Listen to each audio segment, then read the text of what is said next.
Check 1, 2.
Check 1, 2. Check 1, 2. He wants me down here. He wants you up there to see it.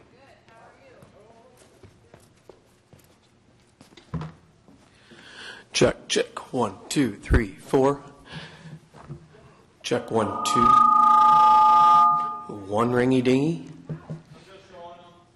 Yeah. Check, check. 1, 2, 3, 4, 5, 6, 7, 8, 9, 10. Hey, hey, hey, hey. Check, check. 1, 2, 3, 4, 5, 6, 7, 8, 9, 10.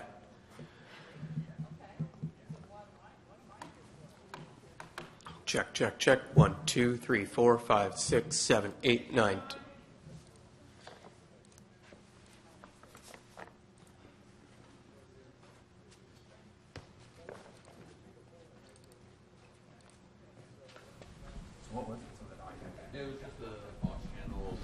Check 1 2. Check 1 2 1 2. Check 1 2.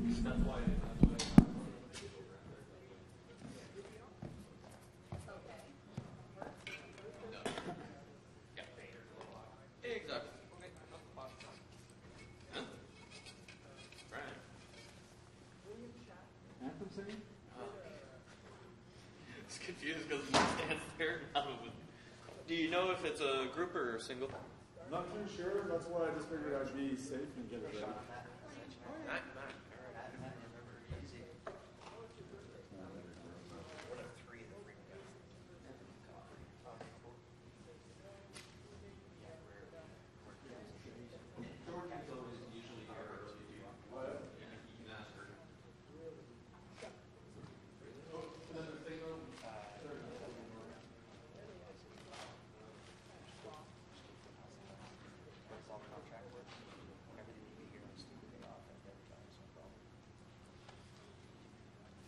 Brian?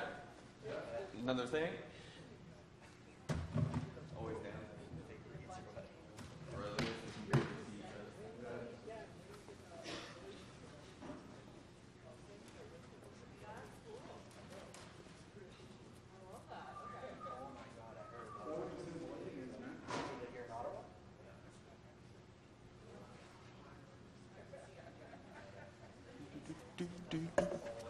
Check 1 2.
what that tells me?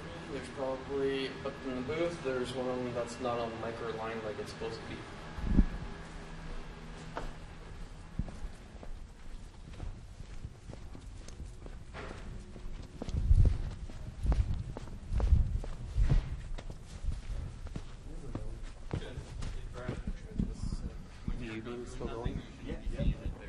Yeah.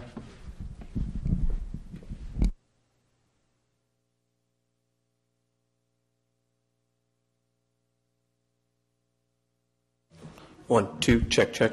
VU meter still lighting up on the media feed box? Yeah. Good.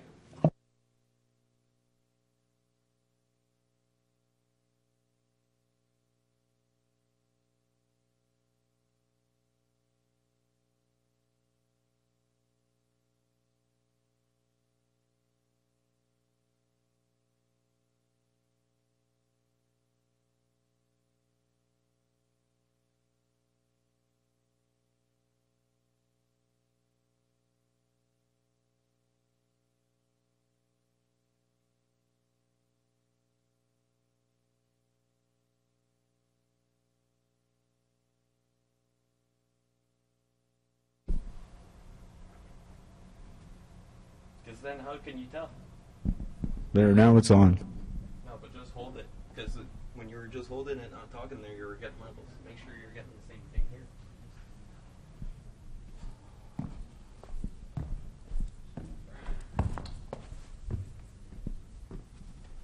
Did you even look?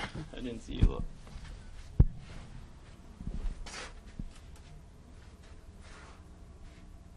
Brian, you're not listening to what I'm saying. Yeah, all these are online, so we're good here. No, but I'm saying when you were just holding it, not talking down there, you were getting levels. Are you getting the same thing here when you were just holding it? No. There we go. Then what does that tell you? That's it.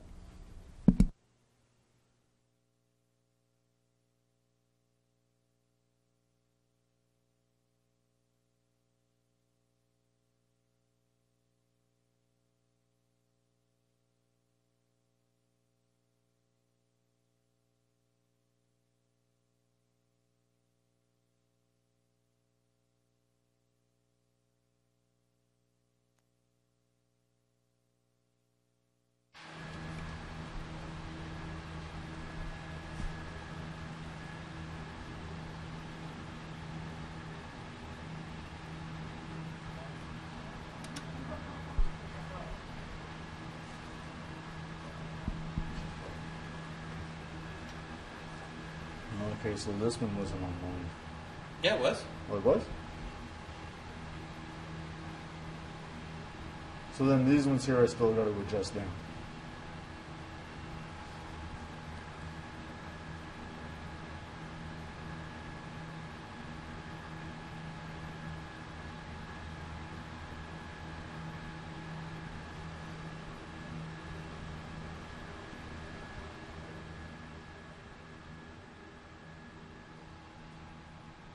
Still getting filter on both. No, not that one.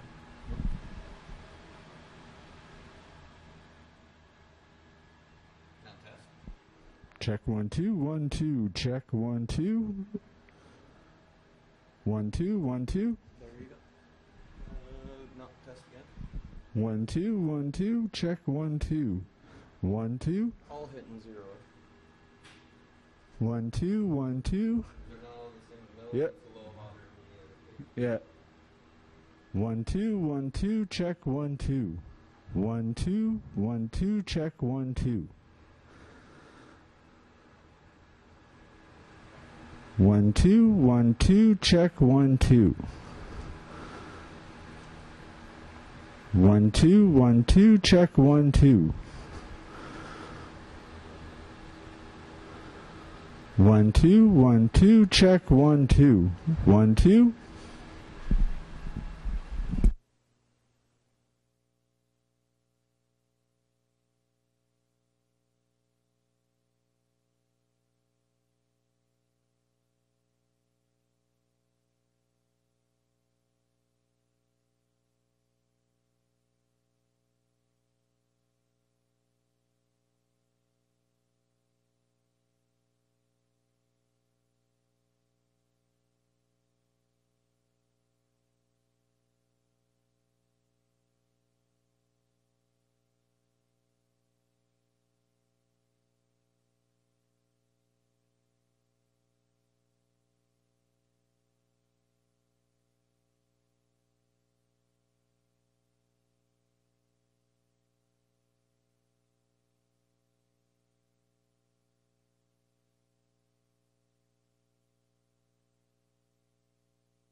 Good morning, ladies and gentlemen. If we could take our seats, please. We're going to begin the council meeting.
Morning, ladies and gentlemen.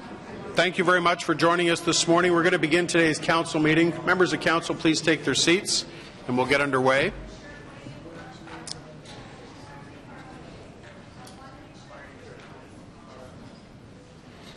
We're going to begin today with just a few short remarks on a community leader whom we lost a short time ago. It's with great sadness that Ottawa has recently lost an important community leader, Mitch Owens, who held public office in what was first the township and then the city of Gloucester for 25 years. He passed away on Thursday, November 17th. Born in 1921 to a small farming community north of Winnipeg, Mr. Owens made his way to the Ottawa area in the 1950s, having been posted here with the RCMP. In the early 1960s, Mr. Owens left the RCMP and settled in Gloucester, where he started a business, obtained his real estate license, and entered politics as a councillor in 1966. In addition to councillor, Mr. Owens held the titles of Deputy Reeve and Mayor before leaving politics in 1991. The rural road where his century-old stone home and 112-acre farm stood was renamed Mitch Owens Road a year later and still bears his name today. Our heartfelt condolences today are with Mr. Owens' family and friends and all those who were impacted by his loss. Mes plus sincères condolences à la famille, les proches et tous ceux affectés. My heartfelt condolences are with Mr. Owens' family, friends, and all those impacted by his loss. Please, as well as our normal moment of reflection, share in our thoughts Mr. Owens' family at this time.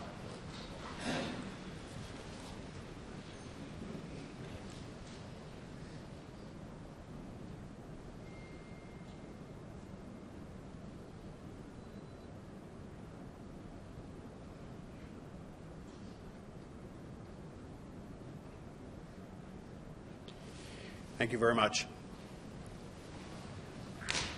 And now I'll ask Councillor Caudry to introduce a very impressive squadron of children who've joined us today. I think, Shad, that's the biggest group I've ever seen in this chamber. If you could take a moment to introduce the wonderful choir that's joined us from Guardian Angels Catholic Elementary School.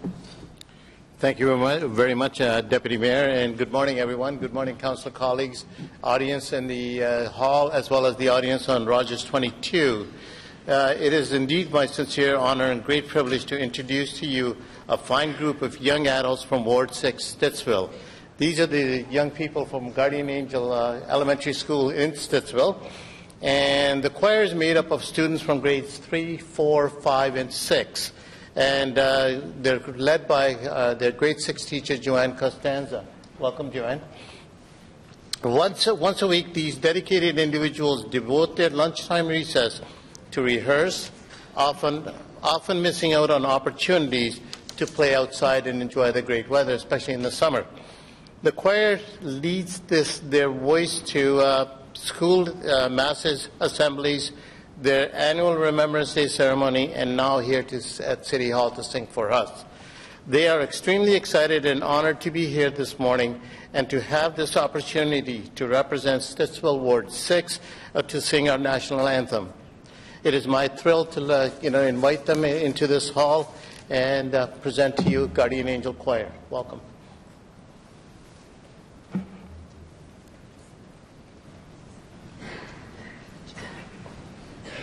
Oh,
Ladies and gentlemen, it's my honor and pleasure today to stand in for the Mayor to present the Mayor's City Builder Award. And at this time I'd like to invite Ms. Debbie Huchart to the podium for this meeting's City Builder Award presentation, and also like to invite Ms. Huchart's Councillor Eli El-Shantiri to join us as well.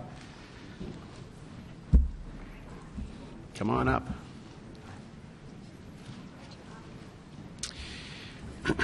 Debbie volunteers in many areas of the community, including coaching, recreational soccer, and helping to manage the Starlight synchronized skating team.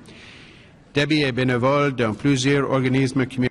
Debbie volunteers in many areas of the community, including coaching, recreational soccer, and helping to manage the Starlight synchronized skating team.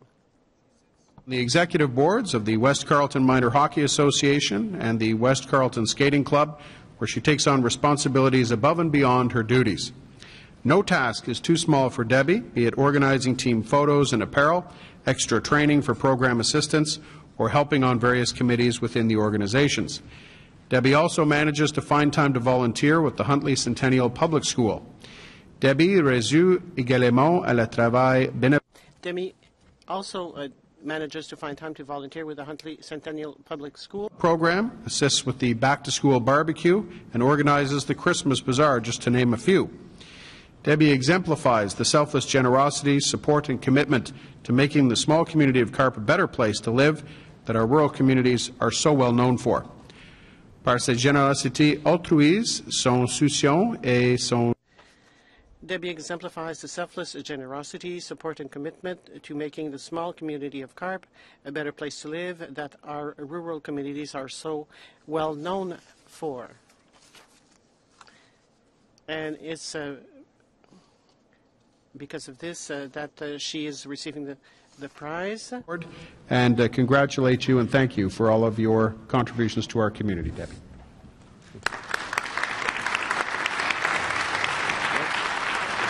Step over that way just a little bit. There we go.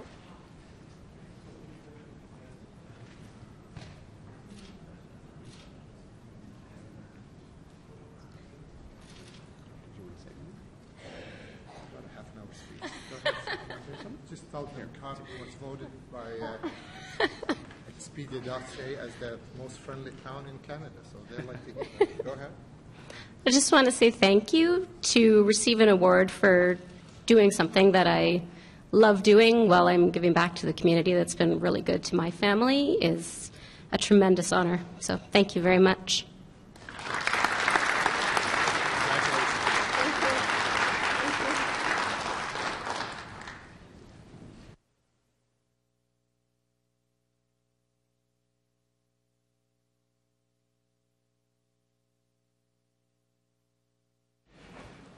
Members of Council, just before we embark on roll call, I just wanted to take a moment to ask a few of our colleagues to make a few special announcements. I'd like to call on Councillor DeRuse, who wants to point out some special guests who are with us today. First, Councillor. Thank you, Mr. Mayor and my colleague. Today we have a special guest with us. We have 44 students, grade 5 and 6 from Osgood Public School, all the way from Osgood to City Hall.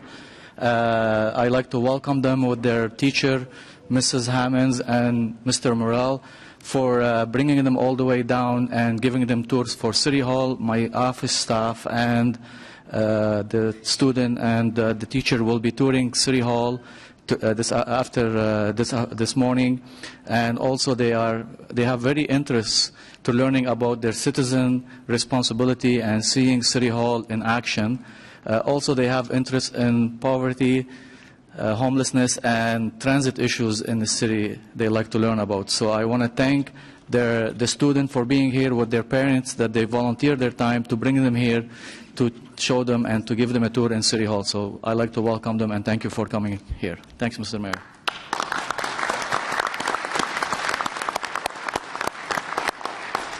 Thank you very much. And Councillor Wilkinson, it's no accident we have a red ribbon tied around the microphone here today. Can you give us some insight into why that is? Yeah, thank you, Deputy Mayor. I was at the launch on Monday at the OPP station for the RIDE program. This is a program they do each year to ensure that people who drink or take drugs are not behind the wheel, and to give some publicity to that, they have done these, the Representative Mad were there, two of the Mothers Against Drunk Driving, and they you ask that you put this, tie it to the antenna of your car to indicate that you support the program. That's what these are for. I have a few extras here if you want them for others, and I'm supposed to be getting some more. So if everyone here puts them on, then it just helps them to make people aware that safe driving means you don't drink or take drugs before you get behind the wheel. So find a designated driver, take a taxi or any other public transit and things like that in order to not cause any problems. Thank you very much, Councillor. Certainly a very important message, particularly as we enter this time of year. I'd also like to point out that this year, as in other years, coming up next week on December 1st, the Youth Services Bureau is going to be conducting its annual Sleep Out for Youth to raise awareness about youth homelessness. I will be sleeping out this year on the Red Blacks field, but not at game time. We'll be in the overnight. But I want to thank all of the people who have raised money and awareness for the YSB Sleep Out this year, and certainly extend an offer to Ottawa residents to investigate either sleeping out or contributing to help that cause raise more awareness about youth homelessness in our community. And finally, and on that note, as you'll note, most of our colleagues are wearing Red Blacks gear today, of course. We are highly energized about our Red Blacks going to the Grey Cup, and of course looking forward to hosting the Grey Cup next year. And not to put him on the spot, but Deputy Mayor Manette, you are the #1 football fan. Can you give us offer some thoughts on our Red Blacks this year? Well, again, they were a great success. We're becoming the dynasty in the East, and hopefully we win the Grey Cup this year. I predict 38-35 for Ottawa this year.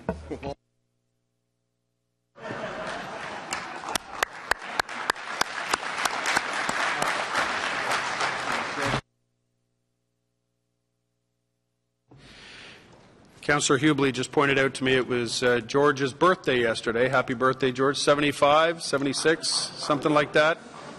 It's not the years, it's the mileage. Madam Deputy Clerk, roll call, please. Conseiller Manette. Is up. Councillor Middick. Present. Councillor Harder. Here. Councillor Wilkinson. Present. Councillor El Shantiri. Present. Councillor Kadri. Present. Councillor Taylor. Here. Councillor Shirelli. Here.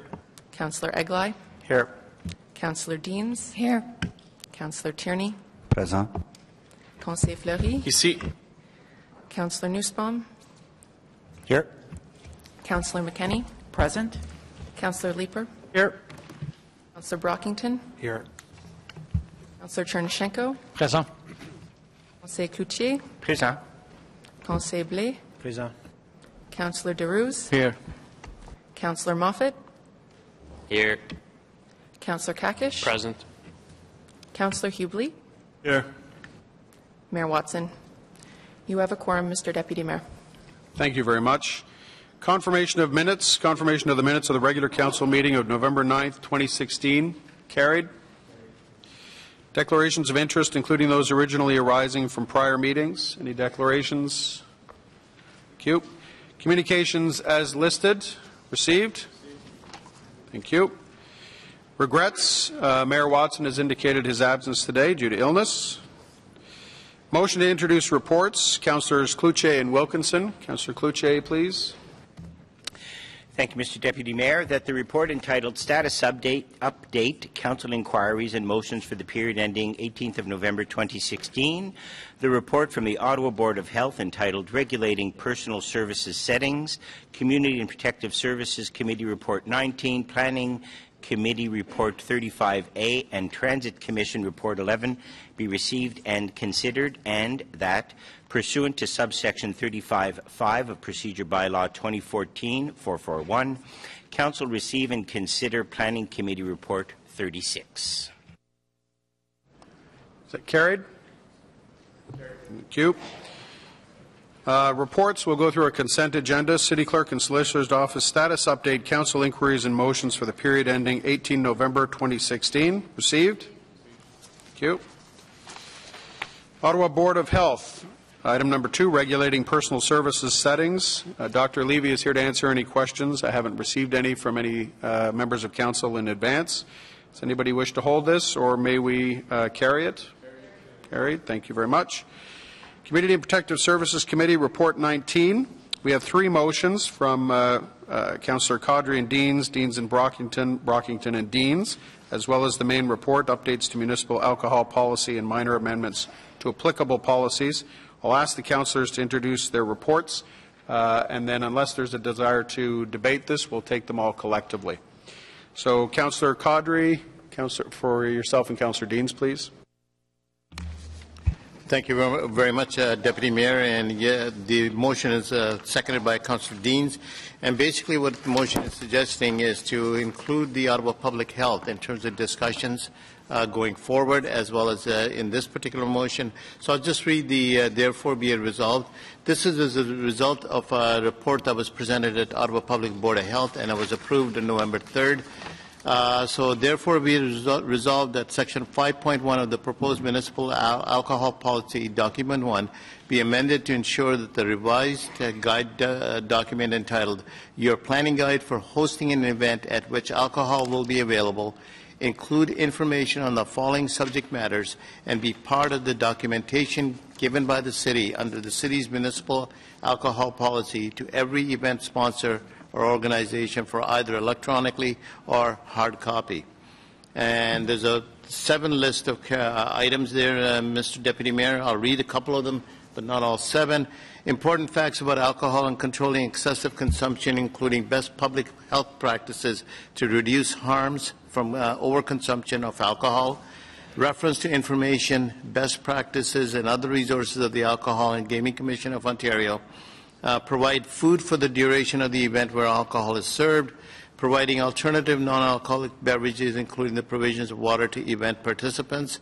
And be it further resolved that the General Manager, Recreation, Culture and Facility Services, in conjunction with the Medical Officer of Health, the General Manager of Emergency Protective Services and Legal Services, review annually and update the guide accordingly, based on the evolving best practices in the field of safe alcohol consumption.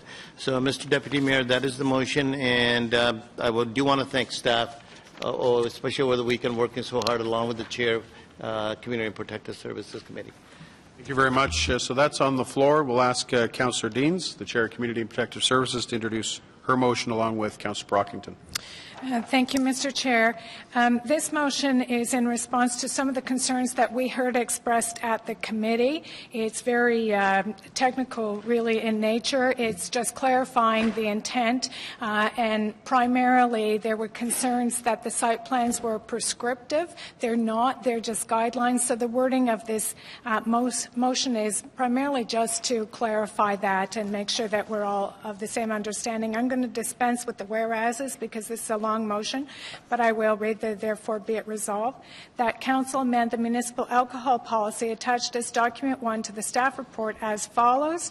1, paragraphs 1 and 2 under section 4.3 outdoor events to clarify that the site plans in appendix A to the policy are examples for reference purposes only as follows. A, events on highways at which alcohol is to be sold, served or consumed are permitted only under the following circumstances. A special event on a closed highway where establishments licensed by the AGCO receive approval from the AGCO to establish or extend a patio onto the closed street as noted in Appendix A, Site Plan 1 for reference example purposes only, or B, a special event on a closed highway with an enclosed area licensed by the AGCO to sell and allow the consumption of alcohol by SOP issued to a charity or AGCO recognized nonprofit organization as noted in Appendix A, Site Plan 2 for reference example purposes only, or B, events at which alcohol is to be sold, served, or consumed occurring outdoors on municipal properties other than highways are permitted only under the following circumstances. A, the license area to sell or permit the consumption of alcohol by SOP, which is issued to a charity or AGCO recognized nonprofit organization, is enclosed as noted in Appendix A, Site Plan 3 for reference example purposes only, or B, an event which only a small portion of the entire event area, example a tent, is enclosed and licensed to sell or permit the consumption of alcohol by SOP, which is issued to a charity or AGCO recognized nonprofit organization as noted in Appendix A, Site Plan 4 for reference example purposes only. And 2, Section 3, application to clarify that liquor sales licenses with catering endorsements and other liquor-related approvals by the AGCO may be considered as follows. This policy applies to the sale, serving, and consumption of alcohol on city property or at locations or for events under the city's control, whether or not a facility is operating under a liquor license issued by the Alcohol and Gaming Commission of Ontario, a special occasion permit, or a liquor license with a catering endorsement or any other approval that has been issued by the AGCO, and any other section of the policy referencing AGCO issued permit or approval types to be amended to, if not already provided, include a reference to special occasion permit or liquor sales license with a catering endorsement or other approval that has been issued by the AGCO accordingly. Thank you very much, Councillor. I don't think we got that. Could you read it again? That's on the floor. And then Councillor Brockington as Vice of CPS, of course, and Councillor Deans, please. And I think the therefore be it resolved is enough.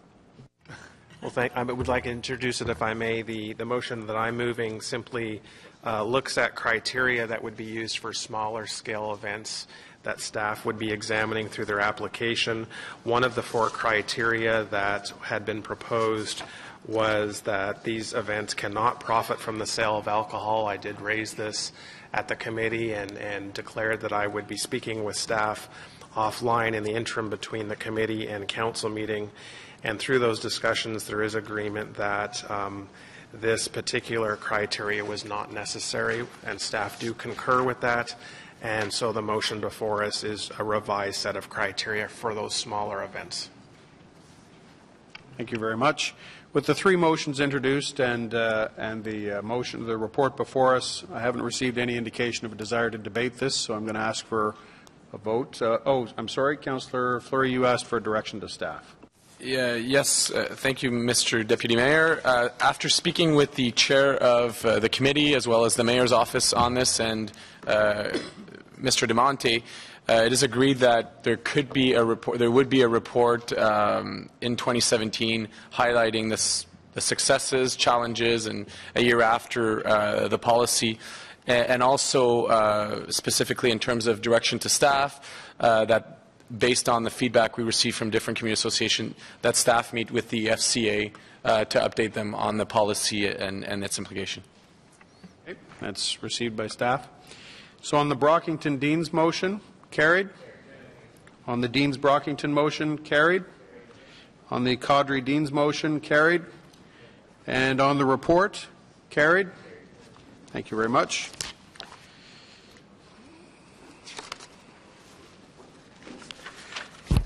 Next is Planning Committee Report 35A, item number 4, Zoning Bylaw Amendment 112 Montreal Road and 314 Gardner Street. I understand we have a motion from Councillor Fleury and Harder. Councillor Fleury, please. Thank you, Mr. Deputy Mayor. I wonder if the clerk could put the attachment, the latest attachment, because there was a version that was sent and it was wrong and it was clarified this morning. So I wonder if it's possible to put that on the screen as I start reading. I don't think, I've just been informed we can't put it on the screen, but it has been circulated by email to members of council. Okay, perfect. So I'll just read the motion. It is a technical one.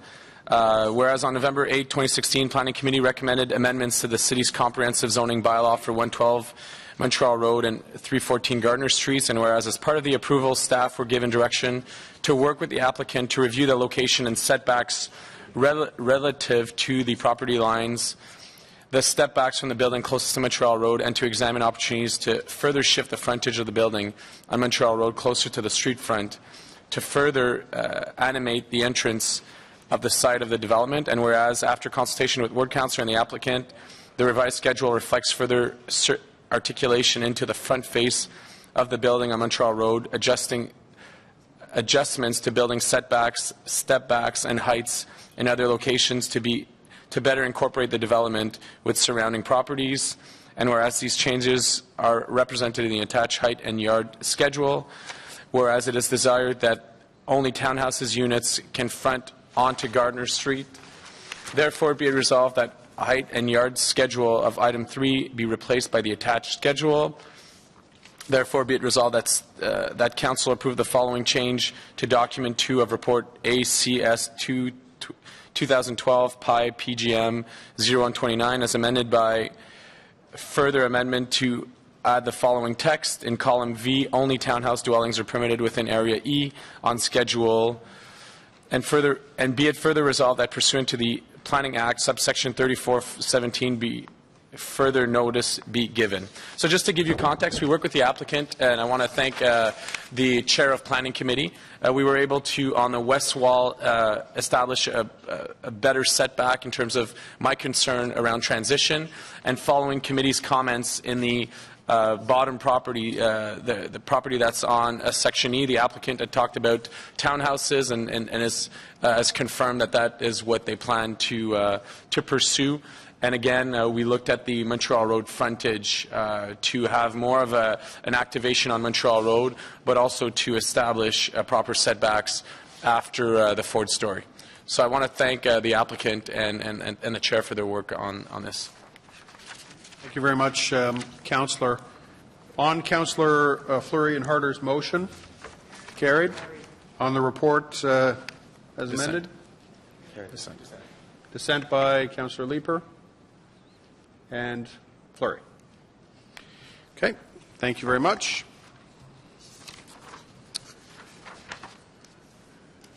Next item is item number 5, zoning bylaw amendment 135 Barrett Street. There's a motion by Councillor Fleury and Harder. Councillor Fleury, please. Thank you, Mr. Deputy Mayor. Again, this is just technical in nature. This is a staff motion to align with the zoning.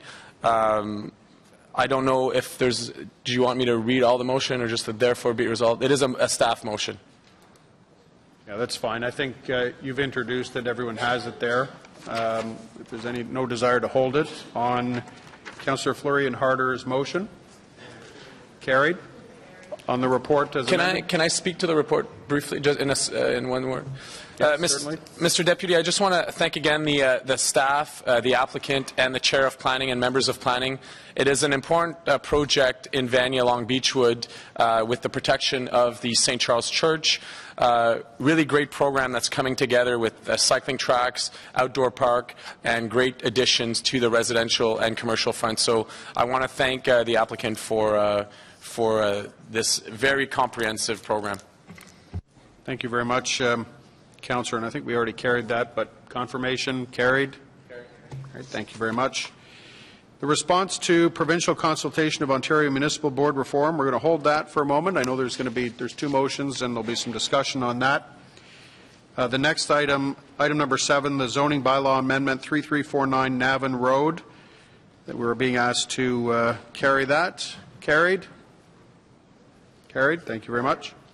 On the bulk consent agenda, there's only one item. There's been no request to lift that item. So on the bulk consent agenda as presented, carried? Thank you very much.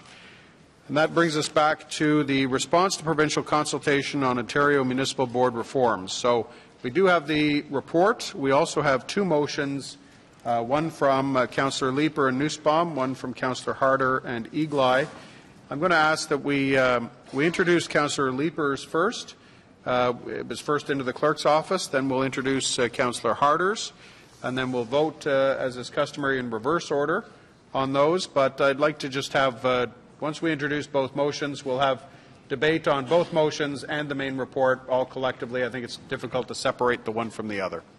So first to be introduced is Councillor Leeper, please.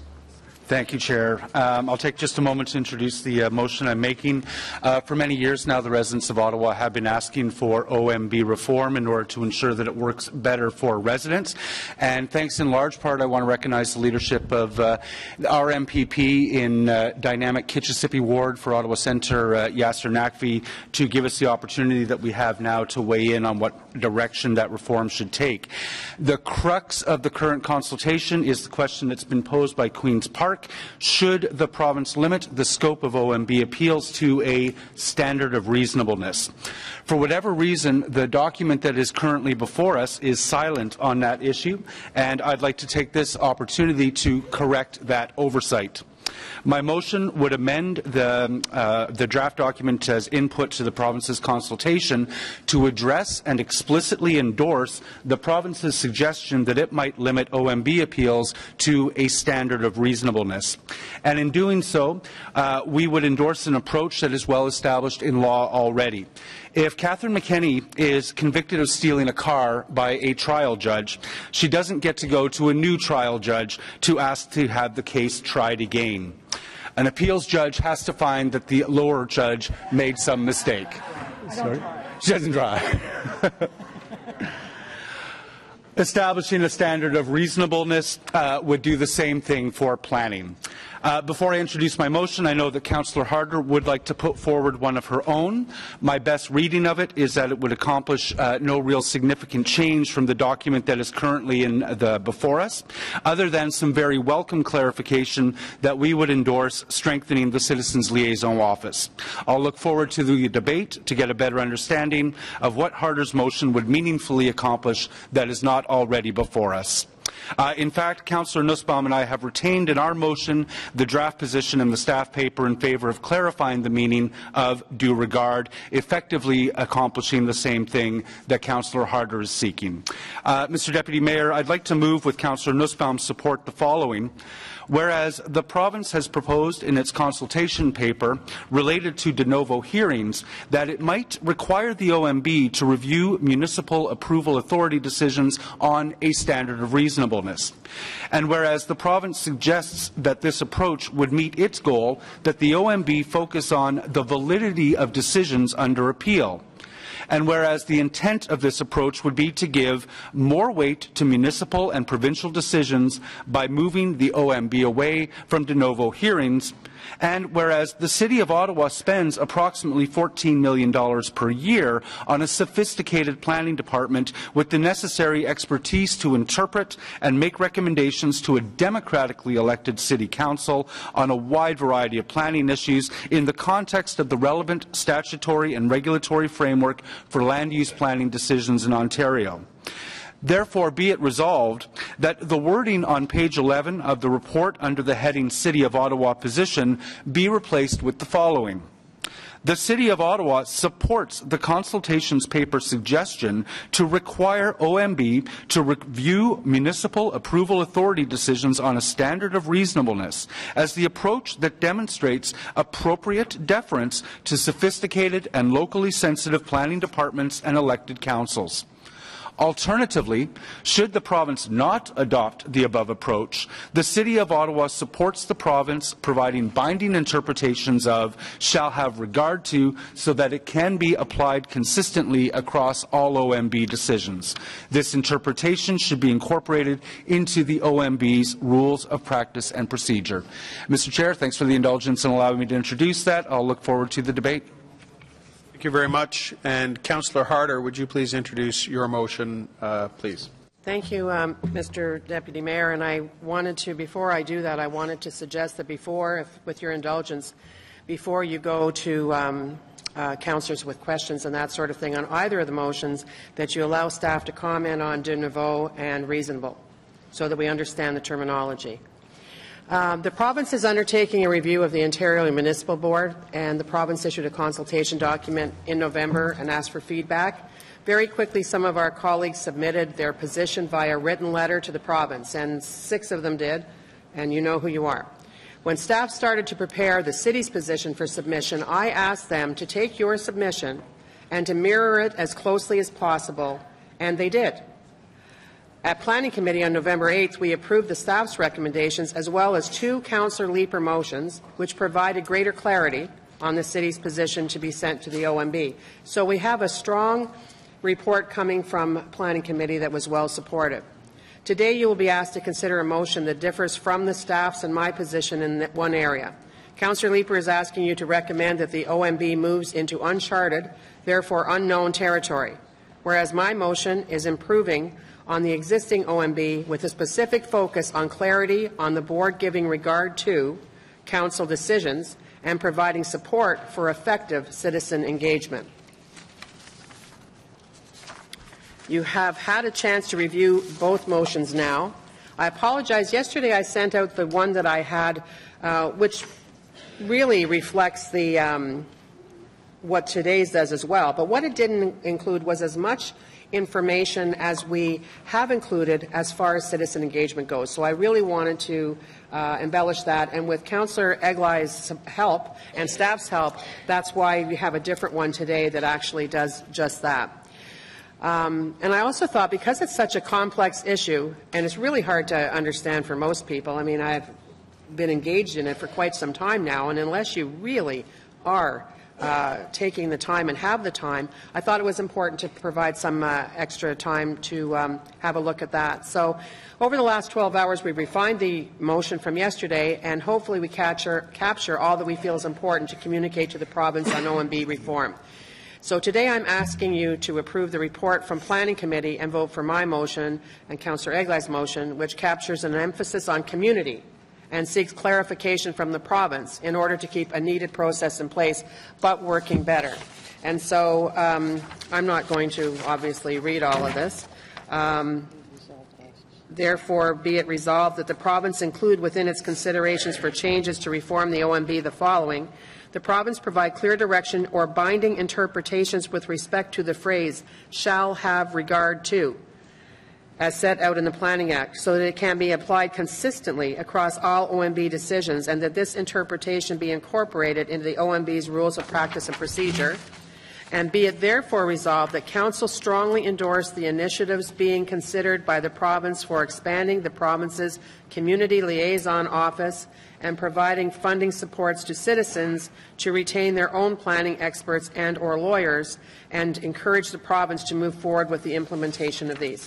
Thank you, Mr. Deputy Mayor. Thanks very much, Chair Harder. So I think your suggestion is a worthy one.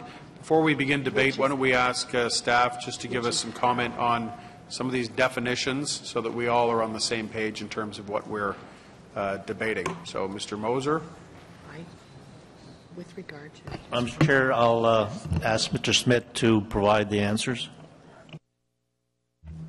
Thank you, Mr. Deputy Mayor. So the term de novo, as Councillor Leeper indicated, really does have its genesis in law, and basically what it's referring to is that you start anew.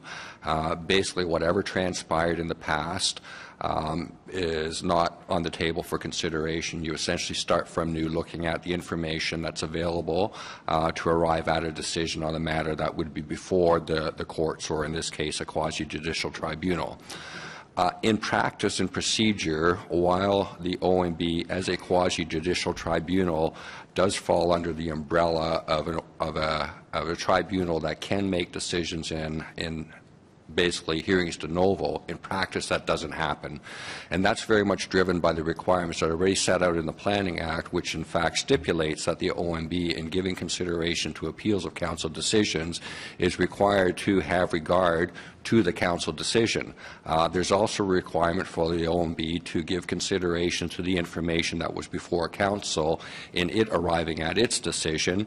And through Bill 73, there's a further requirement that was introduced, which basically requires that council document how any public delegations or representations that were made before a decision was taken by council on a planning matter has influenced the particular decision of council. So in fact, in practice and procedure, there is no such thing as de novo hearings in front of the OMB by virtue of the legislative parameters within which the OMB must operate.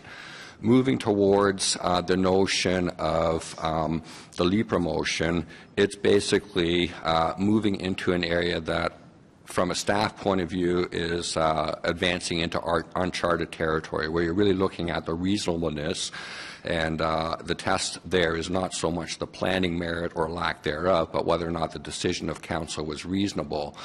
Within the framework of the province's planning system, which is very much a policy-led planning system, and Ontario is very unique in that front, in that policies are in fact established by the province, which are expected to be then implemented through the municipality through its official plans. The whole essence in terms of the OMB is to reflect and make decisions based on good planning.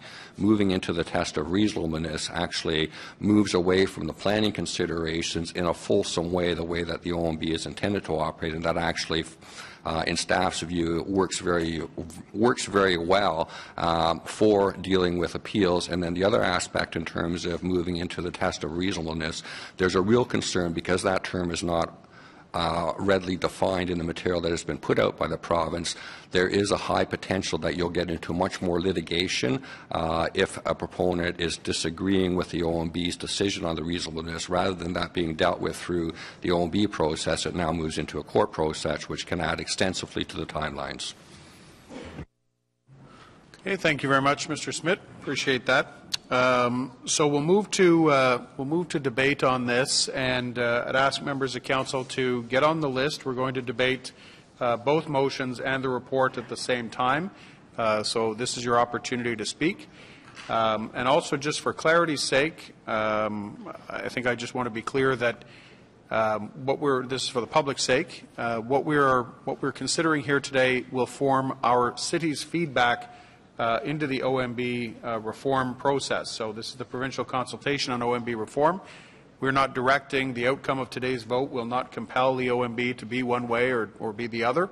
It's simply our feedback into the process. Just so that we're all on the same page procedurally, Mr. Clerk, my understanding of the two motions, the way they are stacked, introduced first, voted on in reverse order, a vote in support of the Harder motion, if that motion is successful, will then essentially render the Leaper motion moot. Is that correct or not?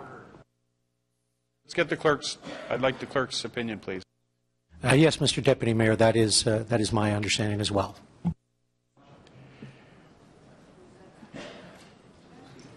Okay. Well, hold on. On a point of order, Councillor Shirelli. You can't challenge the chair until the chair has made a ruling. So, okay, thank you. Thank you, Councillor Shirelli. So what's your ruling? So I'm comfortable supporting the clerk's interpretation of this. Members of council are certainly free to debate both motions and the report as we proceed through it. Just one moment, Councillor. But I'm going to follow the clerk's guidance that if the Harder motion is successful, it renders the Leaper motion, unless it's further amended through this debate process, it renders it moot. So, Councillor Deans, you had a question, and then if Councillor Leaper wishes to issue his challenge. Thank you, Mr. Clerk. I specifically heard the chair at the start of the meeting say that he asked Councillor Leaper to introduce his motion first because he had received it first. And my understanding is that Councillor Leaper's motion is in contradiction to Councillor Harder's motion. So our tradition here has been that you take the motion that has been received first. And so given that, why would you suggest the opposite?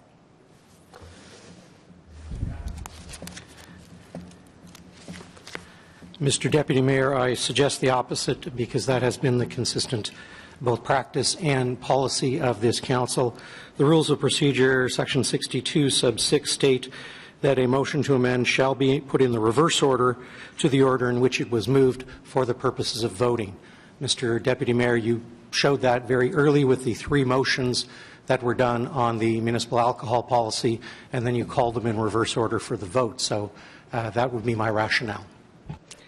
So just to follow that, if someone were to do a new motion or withdraw their motion and then reintroduce it, it would be received last and so would be voted on first? At this point in time, both motions are tabled with council, Mr. Deputy Mayor, and they would require the leave of council to remove them. Thank you. Thank you very much. So, again, my interpretation, I'm following the clerk's direction here with respect to how these motions would fall out. Councillor Leaper, is it your intention to sustain that challenge? It is. Okay.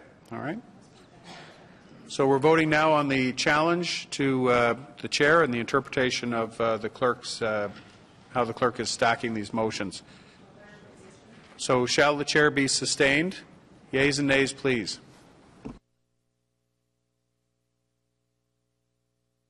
Pardon. Councillor Deans? Can we have the mics in open mode, please?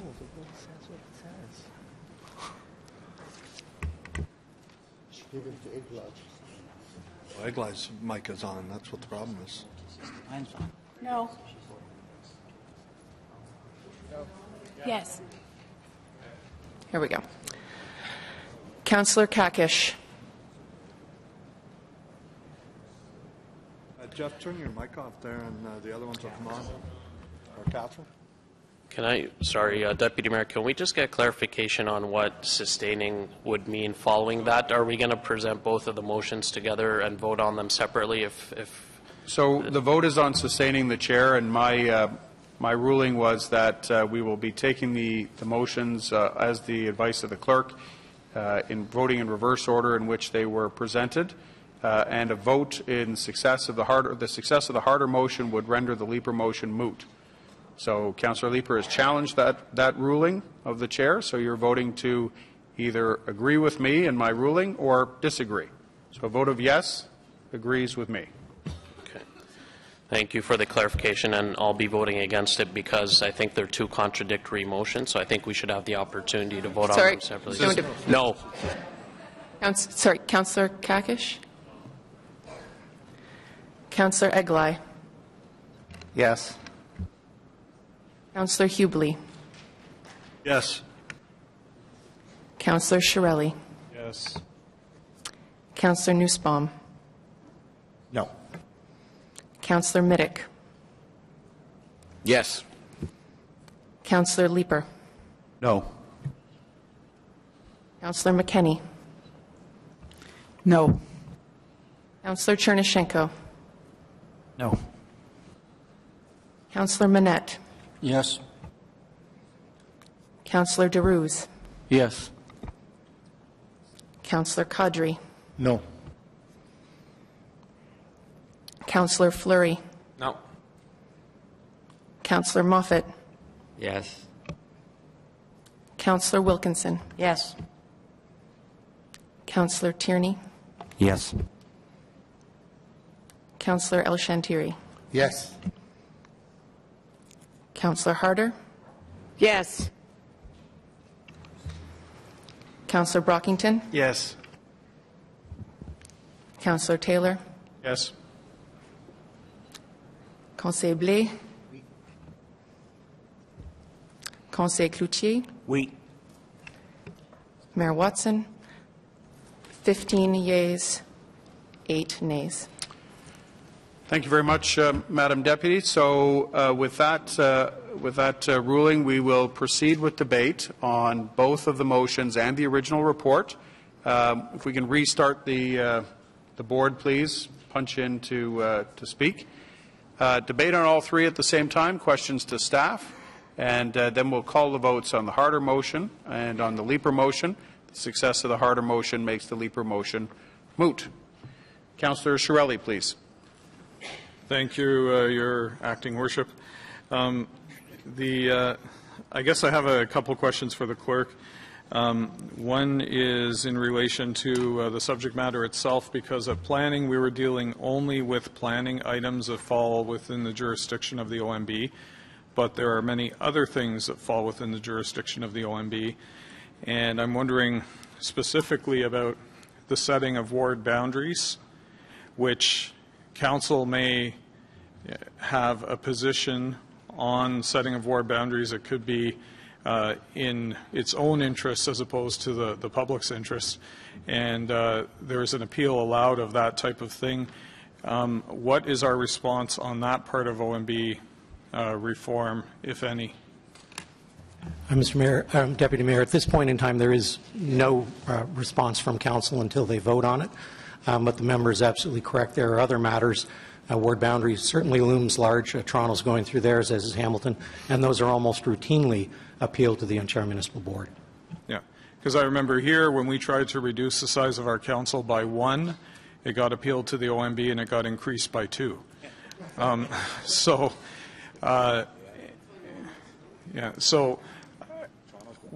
if this passes, we'll basically have no council position on it one way or the other. That's correct? I'm sorry, Mr. Deputy Mayor, if what passes, sorry? If either of the two motions plus the main report pass, we won't be commenting on the rest of OMB jurisdiction. That would be correct, as I understand it, Mr. Deputy. Okay. All right, thank you on that. And then secondly, when we look at motions that narrow the scope of subject matter covered by the OMB or the scope of planning appeals, then is it correct that those things that no longer would fall under the jurisdiction of OMB decision, their appeal would lie with the courts? Yes, Mr. Mayor, as a general point of law, that would be correct. Okay. So it's conceivable just on the basic planning subject matter, you can end up in court much more often than you do today. That is a distinct possibility, Mr. Deputy Mayor. Okay. And then on the issue of reasonableness, reasonableness is always subject to either appeal or judicial review, so that also can end up in the court. Is that correct? Mr. Deputy Mayor, that is correct. Okay. So, and generally speaking, the OMB, one of the advantages of the OMB would be that it limits or helps keep a cap on the costs of pursuing review of decisions. So this could actually end up in municipalities spending more money. Is that correct? Mr. Deputy Mayor, as I've said on a number of occasions to council and various committees, there is always a number of clever lawyers out there who would be willing to take up these sorts of things, and ultimately they end up costing municipalities additional monies. Even the stupid lawyers could cost us money. Okay. Okay. Yeah, I understand and agree with the need for reform of the OMB, but I think that need is to show more deference to council and council's decisions. But at the same, because I think usually planning decisions are supposed to be made by democratic institutions as opposed to independent reviews. I'm just not sure that the reasonableness motion gets us there, because I think it actually could sideline many more decisions in the courts the way it used to be, in the 70s, I guess. And so I agree with the direction. I'm not so sure I agree that that's the road to take you there. Thank you very much, Councillor. Councillor Hubley, please. Thank you, Mr. Deputy Mayor. My question is to our legal counsel on the be it further resolved that council strongly endorse the initiatives where it talks about funding supports to citizens to retain their own planning experts. Can that be interpreted that everybody that wants to appeal gets a lawyer and a planner, or would the common sense interpretation be that you could hold an information meeting and have a planner and a lawyer there for everybody to get that info? Mr. Deputy Mayor, I know the question was directed to legal, but maybe I can offer some insights into that for the councillor. Two of the initiatives that the province is considering as part of the OMB reform is to enhance an office that they now have in the province, which is accessible to citizens, where advice can be provided for how to participate and engage in quasi-judicial processes, including the OMB. And the province is looking to enhance the functioning and the operation of that office with additional staff, and that additional staff would include making available provincial lawyers and planners who would be available to provide advice and recommendations to the citizens who may be engaging in an OMB process. The other component of the initiative that's being considered by the province is to make available funding to citizens groups where they can retain their own expert witnesses, either planners or lawyers, and allow them to participate in an OMB process, having expertise to support the positions that they're looking to advance through the process. So these two initiatives, they're very soft right now in terms of their availability at the province, particularly through the liaison office that they now have. It's essentially staffed by 1 or 2 people, so it's not very well known that this office in fact exists. So the intent is to strengthen that office, and then the whole issue about providing funding supports to allow citizens groups to retain their own experts, that's really not on the cards right now, but it definitely is moving in a direction of providing additional supports for the citizens to more fully engage in a more meaningful way in OMB processes. So these are seen as fairly significant moves in terms of initiatives taken by the province to allow for a more accessible process for those that would be involved in OMB processes on all fronts, and is very much supportive to the general citizenry, or the public, if you like. So that's the reason I think that the harder motion is putting an emphasis on that, to put profile on that, that this is something that is considered important to really create a more balanced playing field, which some have argued is really not out there right now. I agree it's important, Mr. Smith, and my question is to make sure that it can't be interpreted as the city, therefore the taxpayer, being on the hook to provide lawyers and planners to individuals. So I'm looking for some clarity on that, because in your description you talked about citizens groups being provided those supports. This talks about individual citizens. So just looking for some clarity. So in our report, in our position that we're suggesting Council endorse and bring forward to the province, we make it very clear that we definitely support this initiative, but it's an initiative that should not then be transferred to the municipality to assume the cost for to carry. It really should be something that the province looks to fund through whatever means and methods they might have to support funding for that type of an initiative, but it's not something that we feel is appropriate for a municipality to absorb those costs in addition to absorbing costs to defend council positions. Okay. Thank you, Mr. Deputy Mayor. Thank you very much. Councillor Wilkinson, please. Thank you, Mr. Deputy Mayor. I've been involved with the OMB off and on for a very long time, and I've been on both sides of OMB decisions. I've been at many OMB hearings. I've been there with the municipality. I've been there with the citizen groups. I've been designated as because of my background, actually as an expert witness even in the OMB. So I know how the OMB has worked over the years, and I've kept involved in following things even in more recent years when things have changed a bit. And I want to remind Council, sometimes we do stupid things. And I know other municipalities, when I was president of AMO, I used to find some of the small municipalities did really stupid things. And the OMB is a protection for both the municipalities and the citizens, and they have to a very narrow band that they have to follow to try to keep those both in hand. And I think the changes they're trying now, the things that are changing are going to be beneficial, because I think the OMB has become, and I've talked to some of the people on the OMB, a little too rigid, and they need to open up a little bit. But some people use the example of the Manotick situation, and that one I voted against us appealing to the OMB, because what happened was the citizens did a plan for what they wanted in their community, and then when the plan came in that met that plan, they decided they didn't like it anymore and persuaded council to go to the OMB. And the OMB said, you can't just change your plan like that. And I think with some of the things, we may think that it's a wrong decision done and that council should we should have to take a look at council as it makes its decisions. The same thing happened with the urban expansion lands.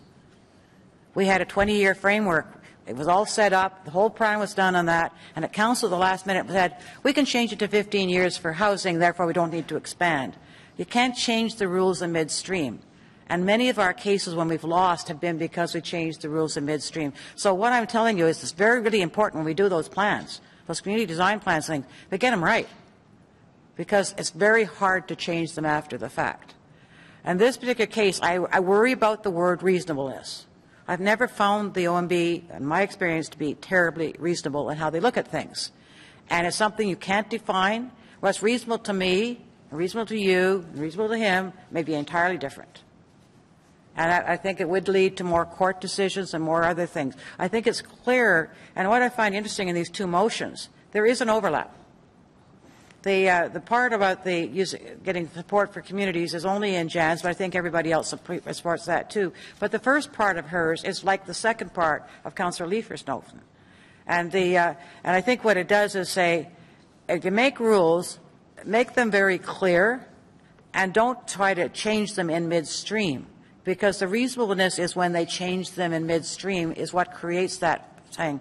So I'm a little bit nervous about that paragraph, and that's why I support the motion from Councillor Harder. I think it's more realistic, and it will get actually a better result for communities. And I was at a 5-week hearing acting on communities on the Canada North lands, and I'll tell you that was a very long, very detailed, very complex hearing. And we did make some gains, but not others. And the gains we made were ones that were the community issues that were important. The gains we didn't make were more on the environmental strength because the province had not yet brought in the rules on environmental issues. If that hearing was held today, we'd get an entirely different result. And so the important thing is then, because the province does set the guidelines, and they tie our hands, as we know from many things going through plannings already, then making those guidelines clear, making them be consistently applied right across this province. And if their policies are wrong, we have to fight against the policies, not against the OMB, whose hands are tied. They have to follow those policies. And so I think having the point of making everything very clear and making sure that what's not in here really is that they have the right kind of staffing in the OMB. Right now they have a whole lot of managers and not enough people are out in the field, and the managers keep changing the things for the people in the fields. I've heard this directly from people who've had held hearings and the difficulty. If we can have it done in a much more, I'll call it professional way, because when you keep changing rules, it's not professional, then I think that we will have a lot better results, not just for the city, but for the public too. And the business about funding for the communities, that's already was done. It was done when we were doing a hydro issue, corridor issue, many years ago, where there was funding provided to groups to go and have the technical expertise they needed to be able to talk about what was being planned. That will help the community people more than anything. We didn't have it when we had that long OMB. We all did it for free, and we had only enough money to get a little bit of technical studies done to support us. We didn't have enough money to have a lawyer there the whole time. We used a lawyer for advice, but then we had to handle it without them at the hearing. So I think that's the most important thing I see in this, is that particular paragraph that will help the community people the most. Thank you.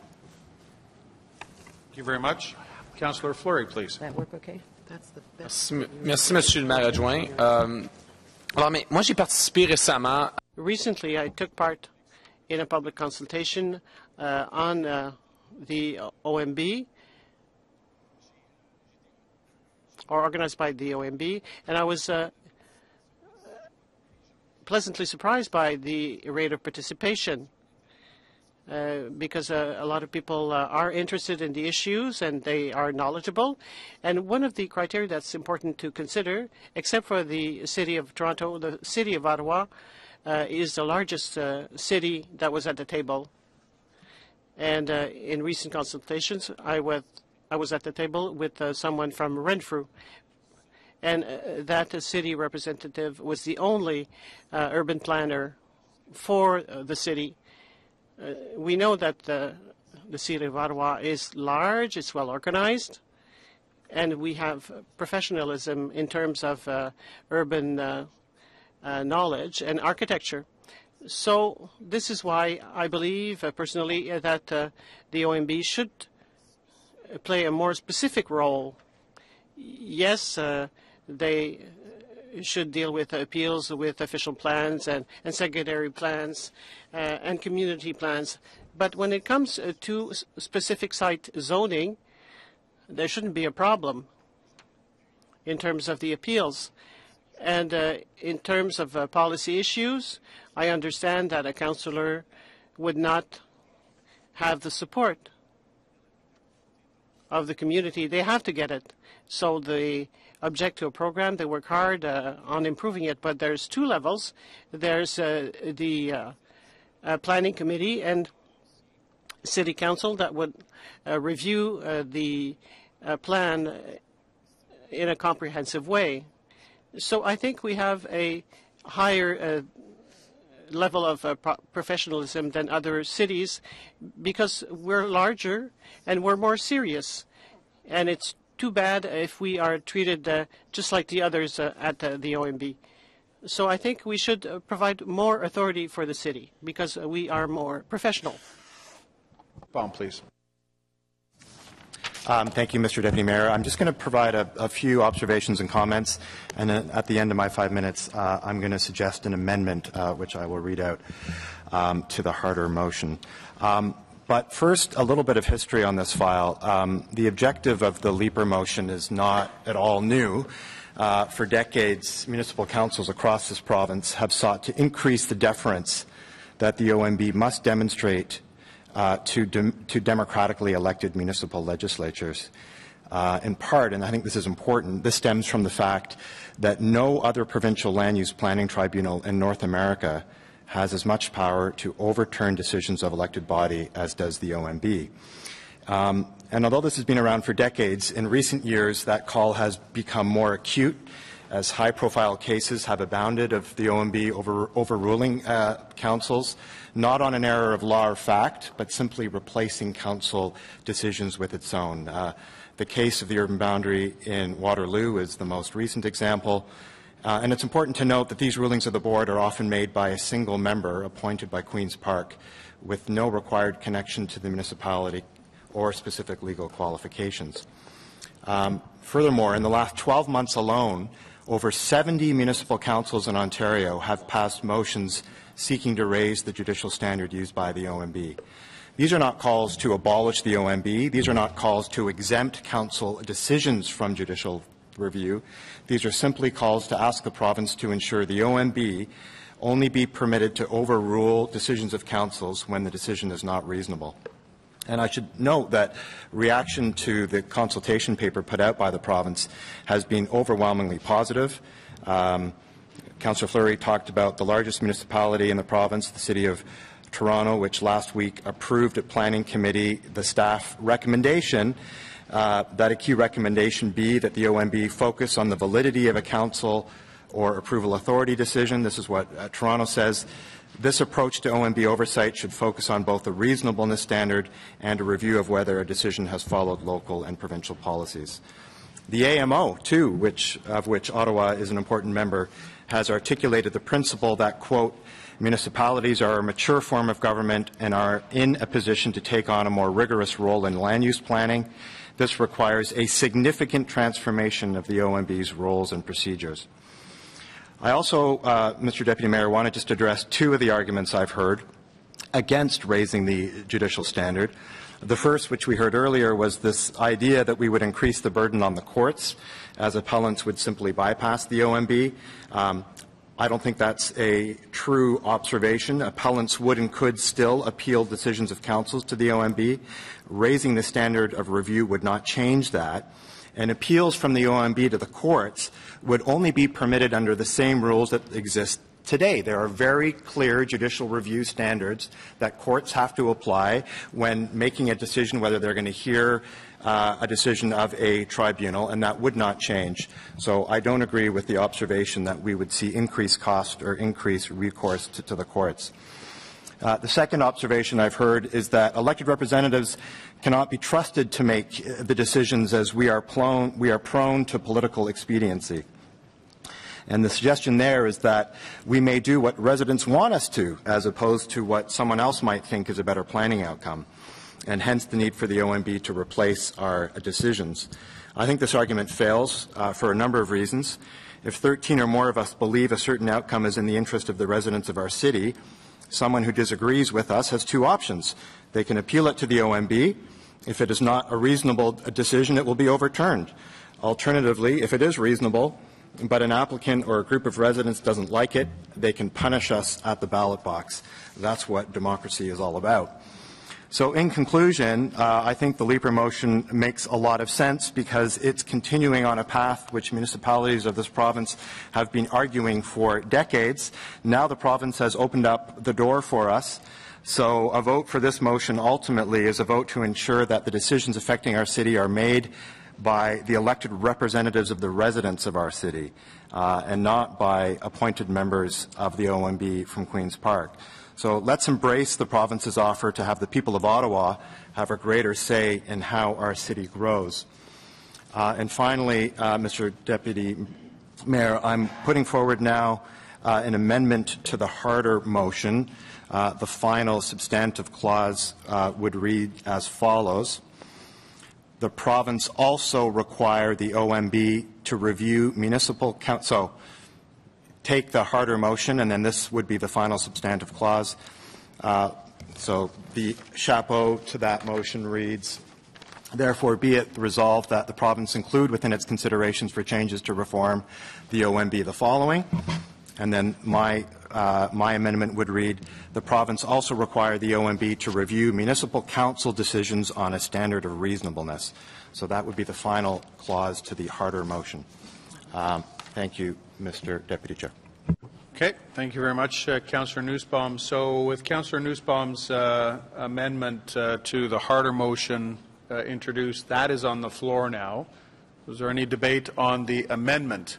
Councillor, I'm looking at my list. I'm still looking at the old list, so.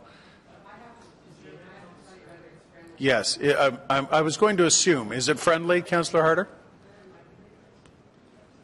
No, it's not friendly. And in fact, I think that it's just backroom politics right now, trying to find a way to have the vote taken in the other direction first. Let's be honest about it. That's why it's on the floor. And so there's actually, it's not friendly, and I don't accept it. Okay. So debate then on the amendment, on Councillor Nussbaum's amendment, and then we'll vote on the amendment before we proceed with debate on the rest of the report. Is there any desire to, Councillor? I'm still looking at the same list. Councillor Eagley, do you want to speak to the amendment? Okay.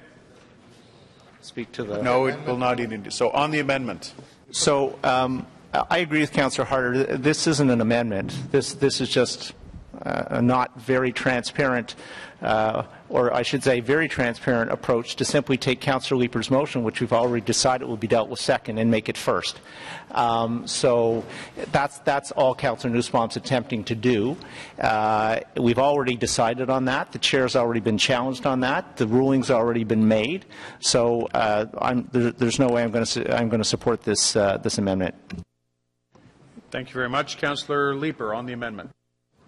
Thank you, Chair. The amendment that Councillor Nussbaum has made is a recognition, I think, that the concepts of a standard of reasonableness and a thrust toward clarifying what the province means by having due regard to are not mutually exclusive.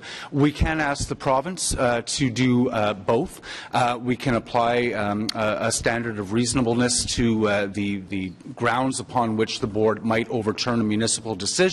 And in the course of considering that, I think it implies that there will be some sort of deference or some sort of consideration of why Council ruled the way it did.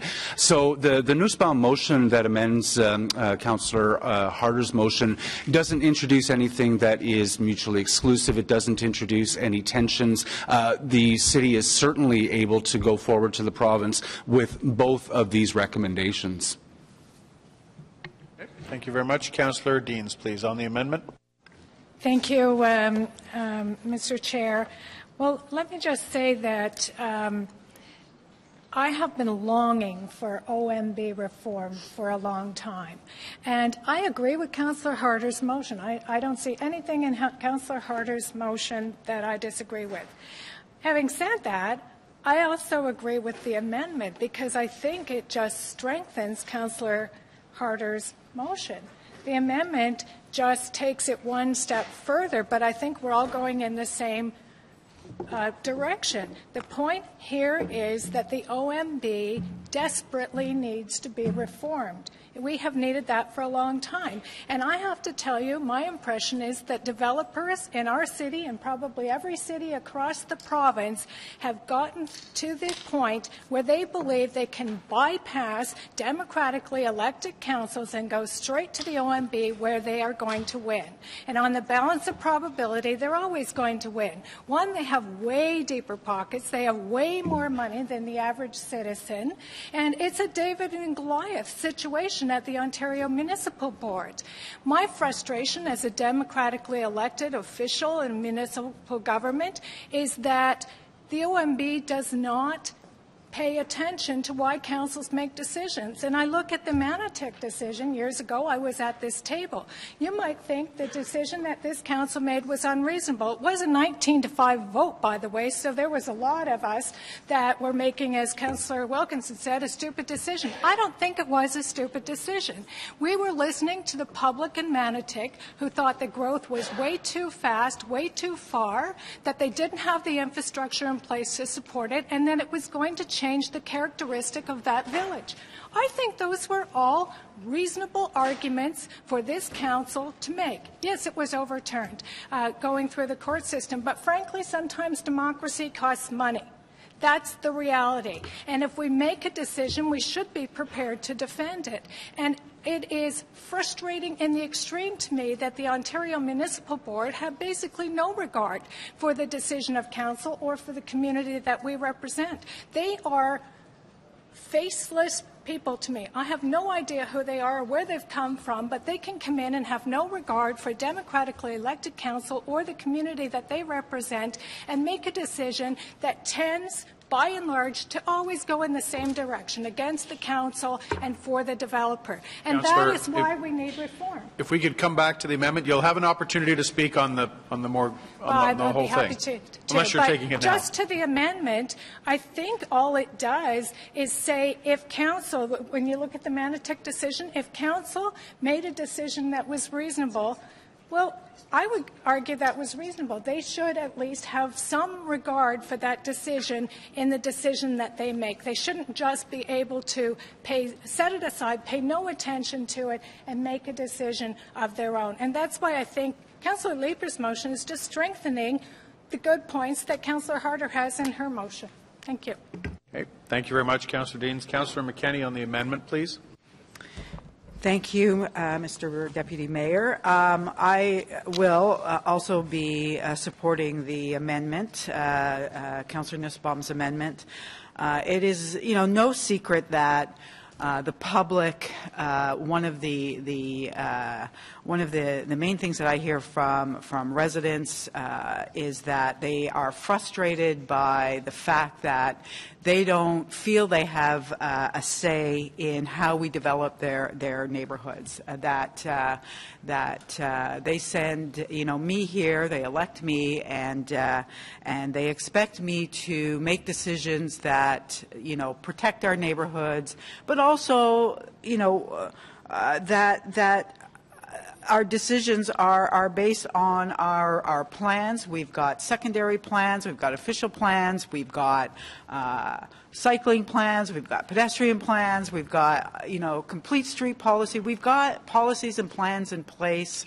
And when I make a decision, a planning decision, I have to look at the whole the whole bucket that is put in front of me. And, it's one thing for me as an elected official to be able to sit down with staff, to look at what the rationale is for a recommendation, to look at a planning application that affects residents in the most crucial way. It can make a difference between how they're able to move around their existing neighborhood. Have we put in place the levels of service for pedestrians when we're building a new development, a new high-rise? Is it set back? Is there active frontage onto our streets so that people can safely move around? These are the things that our residents want. They want to be involved. We have planning staff that are expert planning staff, and many times people will say to me, let's abolish the OMB. And I say, you have to be careful what you ask for, because sometimes you may need to appeal a decision that we've made. So we need something. And when this paper landed, it was, it just made such sense to me that we would limit the scope of OMB appeals based on a standard of reasonableness that are based on our plans and our policies that we all around this table have agreed to. We set our policies, we agree to secondary plans, we agree to official plans, cycling plans, pedestrian plans, levels of service, and then it's up to us also to be reasonable in how we approach development. So it's as incumbent upon us as it is upon staff and eventually on the OMB, who are not here with us. They don't know our neighborhoods. You know, they've not walked around LeBreton Flats. They've not walked around Montreal Road. We need to be able to make those decisions, and we need to be able to make them based on planning, plans and principles and policies that we have all agreed to that make. Councillor Harder on a point of order. Speaking only to the amendment, not to the full motions and the full topic. Well, this is on the amendment to reasonableness. Yep. Yeah. No. Thank you. That's my entire turn. Oh, it started over. Do I get another 4 minutes? No, you don't get another 4 minutes. Oh, come on. She gave me another 5 minutes. No, that I was wrapping up anyway. Okay. Thank you. All right. Thank you. Councillor Chernyshenko, and this is on the amendment, so let's try to keep ourselves contained to the amendment. You'll have an opportunity to speak to the report and the other two motions. So, Councillor Chernyshenko, on Absolutely, Mr. Chair. I would like to speak to the amendment. I see this as one of those cases where we are starting to tie ourselves up in knots here with amendments and trying to figure out in what order. My original intention, as one of the signatory, now we're the group of 6, the signatories of the original letter, which was about reforming the OMB.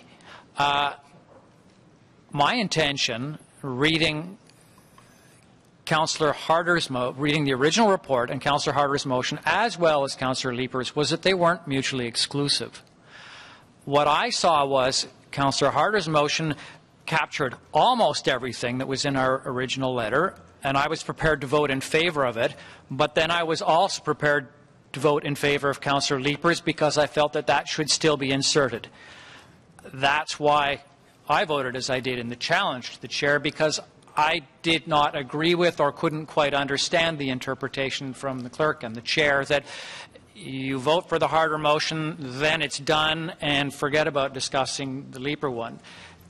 Okay, I can get that if we have voted for a motion that captures almost everything we wanted, that would then rule out adding in more later. Now I see Councillor Nussbaum's motion not as a disingenuous or transparent case to change the orders, but to say, can we still vote for Harder's motion and insert these couple of important words? If you don't agree, if you agree that Councillor Harder's motion was good enough in the first place, then we would vote against Councillor Nussbaum's amendment. I don't see it in quite the same way as it was trying to change the order, because I think, like a number of people, prepared to say we actually support all of these before us. So I guess for this reason, trying to cut through the knot, I will be supporting Councillor Nussbaum's motion, believing that it is actually a friendly amendment. Whether you vote it down or not, I guess, would indicate whether you felt it was friendly. That's where I come from. That's why I will be supporting Councillor Nussbaum's amendment, believing it to be more friendly than perhaps it's been received so far. Thank you. Thank you very much, Councillor Chernyshenko. Councillor Moffat on the Nussbaum amendment, please. Thank you. So I'm going to be walking a procedural fine line here, because one of the comments that was made earlier was made in reference to something to help support an argument, but it had misleading information in it, so I need to clarify that information. Only 7 members of Council present today were here when Council made the decision to oppose the Mahogany development in Minto, by Minto and Manotick. And we talk about that decision, 19-5 vote, and what that was based on. But let's look clearly at the facts on that as to what the staff report said and why it was there in the first place. The 1997 Manotick Secondary Plan said that development in the Minto lands would be based on 2 factors. It had to be a community design plan, and there had to be water and sewer connections. Those were the only two factors in the Mantic secondary plan that stated how development would proceed. Yes, the community opposed that development, but those are the factors. Those were the policy statements that were in the Mantic secondary plan that were adopted by the city after amalgamation, and that would formed the argument to develop those lands. So when council voted against the development, they were opposing their own policy. You have no standing at the OMB if you oppose your own policy. If you don't like the policy, change the policy. We can't keep on using the OMB as a scapegoat. We don't like it. We want to say that we want to placate our residents and say that we're going to oppose this. We know it's going to pass the OMB because we know our policy. If you don't like the policy, change the policy. But you can't sit there and say that, well, we tried to speak for the residents. If you want to speak for the residents, you should have changed the policy in the secondary plan. You should have changed the policy in the official plan. That's the way you represent people. You don't do it by sloughing stuff off to the OMB. So I just want to make that clear. That vote in 2009 or 2008, whenever it was not reflective of how an actual OMB case should be heard. I just want to clarify, because nobody here should be making their decision on this today based on the Mantic case. The Mantic case is a very poor case. Okay. Thank you very much, Councillor Moffat. Councillor Shirelli, please. Thank you, Mr. Quasi-Worship. There's a trend that's been going on for several years of moving decisions out of the hands of the representatives of the people and into the hands of unelected, unaccountable tribunals and panels. And I think we should be respecting democracy more, and I think we should be doing that here. We should be making the decisions on behalf of the people who elect us, and those decisions should have tremendous weight. Problem is they don't right now, but they should have tremendous weight. I think the problem, though, with this amendment is that it could quite possibly do the exact opposite, because it could, first of all, we have to recognize that any decision we make will be appealable, even if we take it out of the hands of the OMB. It will be appealable somewhere else then by default. That somewhere else will be the courts. And when you add in the test of reasonableness, that's a whole theater of law that has its whole judicial review and appeal process regime that you allow people to enter into. So you're adding a brand new test on top of the ones that exist today, and that brand new test can take excessive amount of time and ironically can shift the decision-making power away from the elected representatives of the people and into the hands of courts or other tribunals. So I think this amendment, while the intention is clear that it seeks to give better weight to decisions of democratically elected tribunals, well, council, I think that the mechanism chosen here in the amendment does the exact opposite, and so I won't support the amendment. Okay, thank you very much, Councillor. So we have no further speakers, so a vote now, please, on the amendment, on the Nussbaum amendment. Yeas and nays, please. Oh.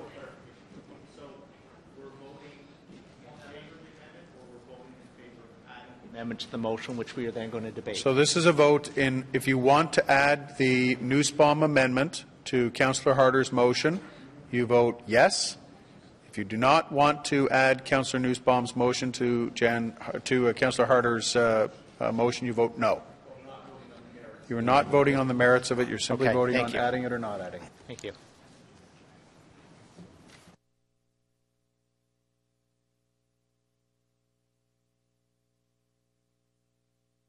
Yeah, it means the same thing. So, yeah. So on the amendment, yeas or nays, do you want it added to Councillor Harder's motion, yes or no?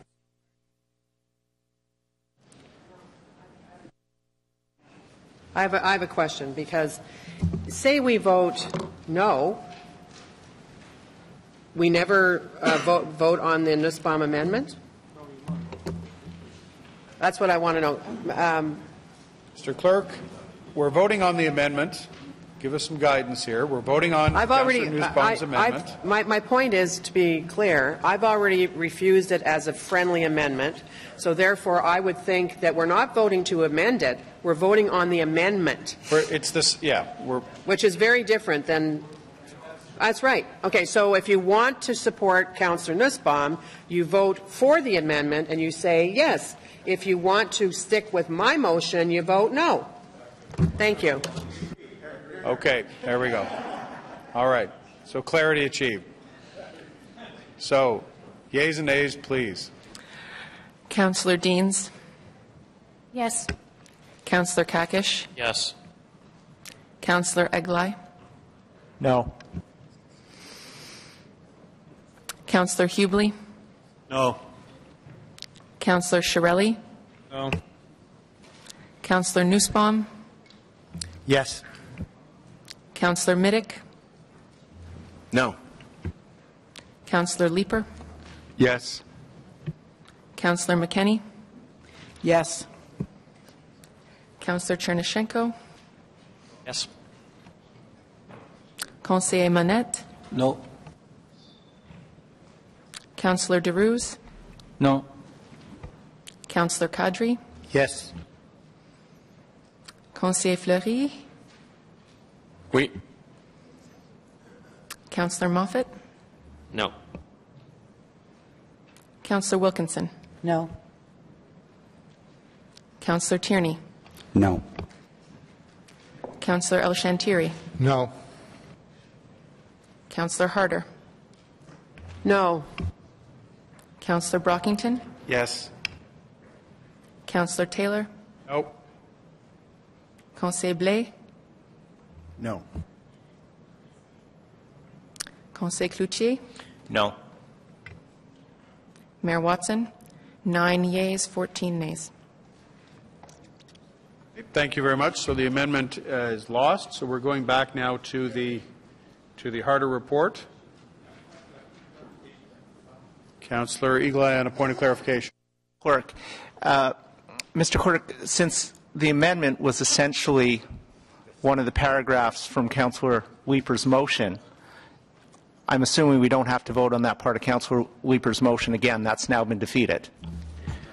With respect, Mr. Deputy Mayor, I'm of the view that you are back to where you were a short while ago, where you have 2 live motions on the floor. Councillor Harder's will be voted on first, as according to the earlier ruling that was sustained on a challenge to the chair. If that motion then is defeated, then the Councillor Leeper motion would still be in play. Thank you very much. So splitting hairs, but we're back to where we started. So anybody who would like to speak to Councillor Harder's motion, Councillor Leeper's motion, or the original report? I only have Councillor Leeper on the board. Councillor Chernyshenko. So Councillor Leeper. Oh, you know what? I'll let the other councillors go ahead and I'll just wrap up. Okay. Councillor Chernyshenko, please. At risk of repetition, but also the opportunity to express some gratitude, I appreciate what Chair Harder did and staff did in order to look at the letter that we submitted. And I have to add, it was more than 6 of us, because a number of colleagues contacted us afterwards to say, hey, how come we didn't get invited to sign that letter? Only so much time in a day. And so we knew there was significant interest in and support for reform, as I know Chair Harder knows, and I appreciate all the effort that went into that motion. I guess I shouldn't try to speak on behalf of others, but from some conversations beforehand, it was clear that we thought it almost went there, but wasn't quite enough. And for that reason, we're going to support both in adding Leapers onto that. Given where we are now, it is really a matter of appreciating or of voting for the Harder motion, saying it's good enough for me or not, and then taking our chances on Councillor Leapers afterwards, with the chance to make it a little bit stronger in from where we're coming from. So it is only for that reason that I would be voting against the Harder motion at this time, with the desire to have made it that little bit stronger. Thank you. Thank you very much. Councillor Caudry, please.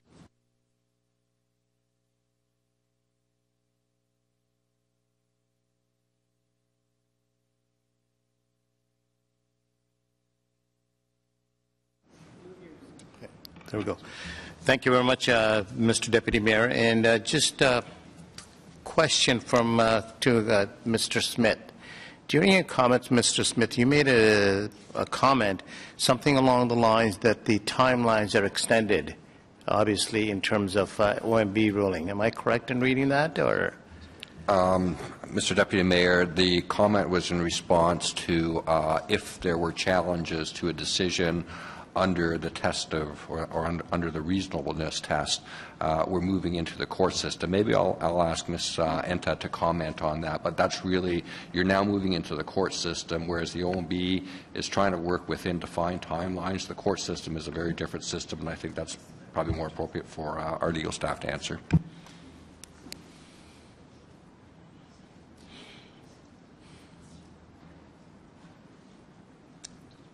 We have a microphone, please.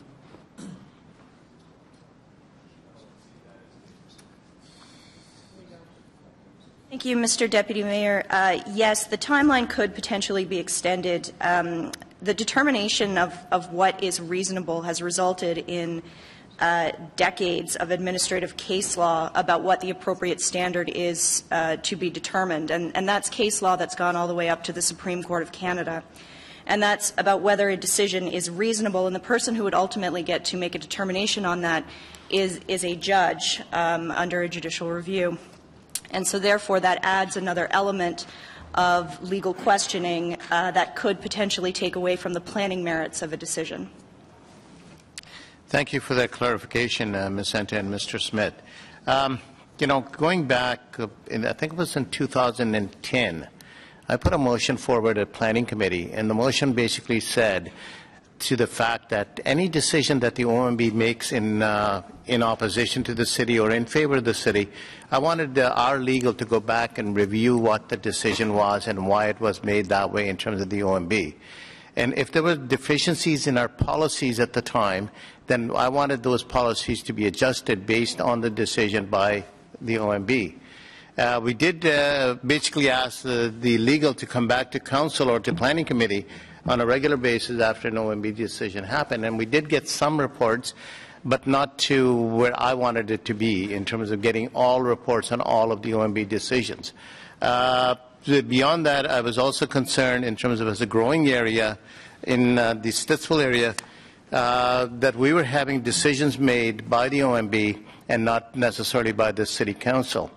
One of those decisions just happened very recently in our community, and where the proponent of the application took the city to the OMB because city requested some more information on that file that the city did not have at the time. And my concern there was that in this case, the proponent never even waited for City Council to make a decision and, went off to the OMB. My community has been telling me over the years that OMB needed reforms. And I'm happy to see those reforms finally come back onto this, not to our table, but to the provincial table, to seriously look at the OMB and its guidelines, its rules, and so on. Because OMB, let's all agree that it is outdated in terms of process. I'm not suggesting for a moment that we get rid of the OMB. I'm just suggesting that some of the policies they're following, or some of the items that they deal with, are maybe not to today's conditions. I was going to support Councillor Harder's motion because I think those reforms are achieved in that. But listening to Councillor Leeper and Councillor Nussbaum, their amendment or their motion basically makes that stronger. So if as a councillor, at least as my ward, if we were concerned and if we are concerned about OMB reform, then if those two motions add to that Councillor Harder's motion to say, look, let's go one step beyond and let's look at really strengthening the City Council's position and the elected officials' position. Over time and time over again, I've heard from the representatives in the community, hey, who represents us? Do you as a councillor represent us, or does the OMB represent us? And in some cases of the OMB decision that have happened, I have to agree that the OMB has overruled City Council's decision. And they haven't done it once, they haven't done it twice, but they've done it over and over again across the city. So based on that, I'm not only going to be supporting the Councillor Nussbaum's and Councillor Leeper's motion, but overall, I'm happy to see this discussion taking place at this table, and overall, I'm happy to see the OMB possible reforms coming out of this discussion. Thank you very much. Thank you very much, Councillor Caudry. Councillor Eagleye. Thank you very much. I want to start off with a quick question to staff. So we know we go to the OMB. We know we lose at the OMB sometimes. My question to you is, in the majority of cases that we lose at the OMB, is that cases in which council has gone against planning advice? I would say the lion's share of situations where the council decision is not upheld by the OMB, it is a decision that is contrary to the recommendations that planning staff had provided to council. Thank you for that clarification. And I want to thank staff for assisting at the last minute. I think I got an email from Mr. Smith at 4:30 this morning with new draft wording for the motion, so I want to thank you for that. But I was originally going to speak just about my piece of the motion, but I want to talk a little bit about the reasonableness piece as well. Councillor Nussbaum, for his amendment, which is essentially Councillor Leeper's motion, said that we're going to raise the standard by adding in reasonableness. In my opinion, you're not raising the standard, you're confusing the standard. When a lawyer, and I can speak as a lawyer that litigated for over 20 years, when we see a word like reasonableness, we start to salivate. Point of order. Point of order. Councillor Deans. We have Councillor Deans. Mr. Chair, we've already debated the question of reasonableness and taken a vote, so I don't know why we're still debating it. This is discussion and debate on the Leaper he's motion, debating the Harder reasonableness, motion. which we've already voted on. He's entitled to his 5 minutes. Well, and I apologize if I've done that, but my understanding from the answer from the clerk was that Councillor Leeper's motion is still alive and it speaks to reasonableness. Is that not correct? That is correct, Mr. Mayor. Thank you. So again, as a lawyer, you salivate at a word like that. It opens all kinds of possibilities, all kinds of argument, preparation, appeals. So what could be a reasonably short hearing now turns into a much longer hearing. And I would suggest to you that if reasonableness makes its way into the OMB reform, that the first number of cases, whoever loses, they will absolutely appeal that. And they will go to the courts to try and figure out what reasonableness means. Is it reasonableness to the community? Is it reasonableness to the council, to the individual councillor, to the developer and landowner, to the person who happens to be hearing the hearing? So reasonableness is not going to assist. It's going to confuse and it's going to cloud the issues. What I did hear when I went to the open houses about the OMB reform, however, and in the table discussions, is that for a lot of well-intentioned community groups and individual residents that didn't have the resources, all they knew is they didn't like the height of the building. They didn't like the look of the building. They didn't like the placement of the building. But they didn't really understand whether it met planning principles or didn't meet planning principles, why it was recommended by staff or turned down by staff. All they knew is they didn't like it, and they didn't want it. So, to my mind, an approach that I've suggested in the motion that Councillor Harder has brought forth and I've seconded, which would allow community groups who may not be as well funded as developers and big landowners to give them access early on to a planner or a lawyer with planning expertise to explain to them, you know, yeah, you may not like it, but it happened because of this, and your chances of success are that. and maybe more can be facilitated or worked out through going the mediation route, which is also something else that's being proposed. I think that sort of step will lead to less litigation, will lead to more understanding, and will be a more collaborative approach. So that's why I asked for the amendment that I did, and I thank Chair Harder for agreeing that it was a friendly amendment, and again to staff for getting it ready as quickly as they did. Because I think, as with all things, you know, and I'm going to quote Deputy Mayor Manette, educate, don't regulate. So I know he's used it in different contexts, but the more information that the parties out there have there, that the stakeholders have out there about how the process works, how they can be part of it, whether or not they'll be successful or not successful, why the decisions were made, I think that will lead to a better functioning OMB. I'm not suggesting the OMB works the way it should. It doesn't. It needs tweaks. The open house that I was at was heavily attended. There was excellent discussion at all the tables, good feedback. But to the point raised by Councillor Shirelli, reasonableness, I think, is going to cloud the issue, confuse the issue. They need to listen to what Council has said. That has to be part of the mix, but so does good planning principles. And I think that Councillor Harder's suggestion makes that point very clearly, urges the province and urges the OMB to take into account the decisions we've made, but also leaves it open for discussion of the pure planning principles that went into the decision making. And with my amendment, I hope allows the community groups that Councillor Leeper is concerned about and the residents that he's concerned about to have more and better input into the OMB process and feel that they're being listened to and feel that they have an educated voice in the decision making. So that's why I'll be supporting the motion that I've seconded with Councillor Harder. Thanks very much, Councillor Eagle. I just want to point out that all of this democracy chased the students here who were studying democracy out of the chamber. Councillor Blais, please. Thanks very much, Mr. Deputy Mayor. So we've heard today that when we lose at the OMB, it's because Council plays politics. When they vote against recommendations of professional staff and it goes to the OMB, we lose. Those recommendations from staff are based on policies and best practices that are almost always endorsed by Council. If, as Councillor Moffat said, if you have a problem with the policies, vote against the policies. If you want to change the policies, recommend changes to the policies. I find hypocrisy of a certain philosophy that says, let's fight every intensification project that comes forward, even though our policies call for intensification. And at the same time, let's fight against every application for suburban development. Let's hold up the densities of places like Westboro and the Glebe as the gold standard, and then vote against communities in Orleans and Barrhaven that have higher densities than those two other communities, and call it sprawl. The hypocrisy that is displayed at the moment would make Clive Doucette and Alex Cullen proud, I think.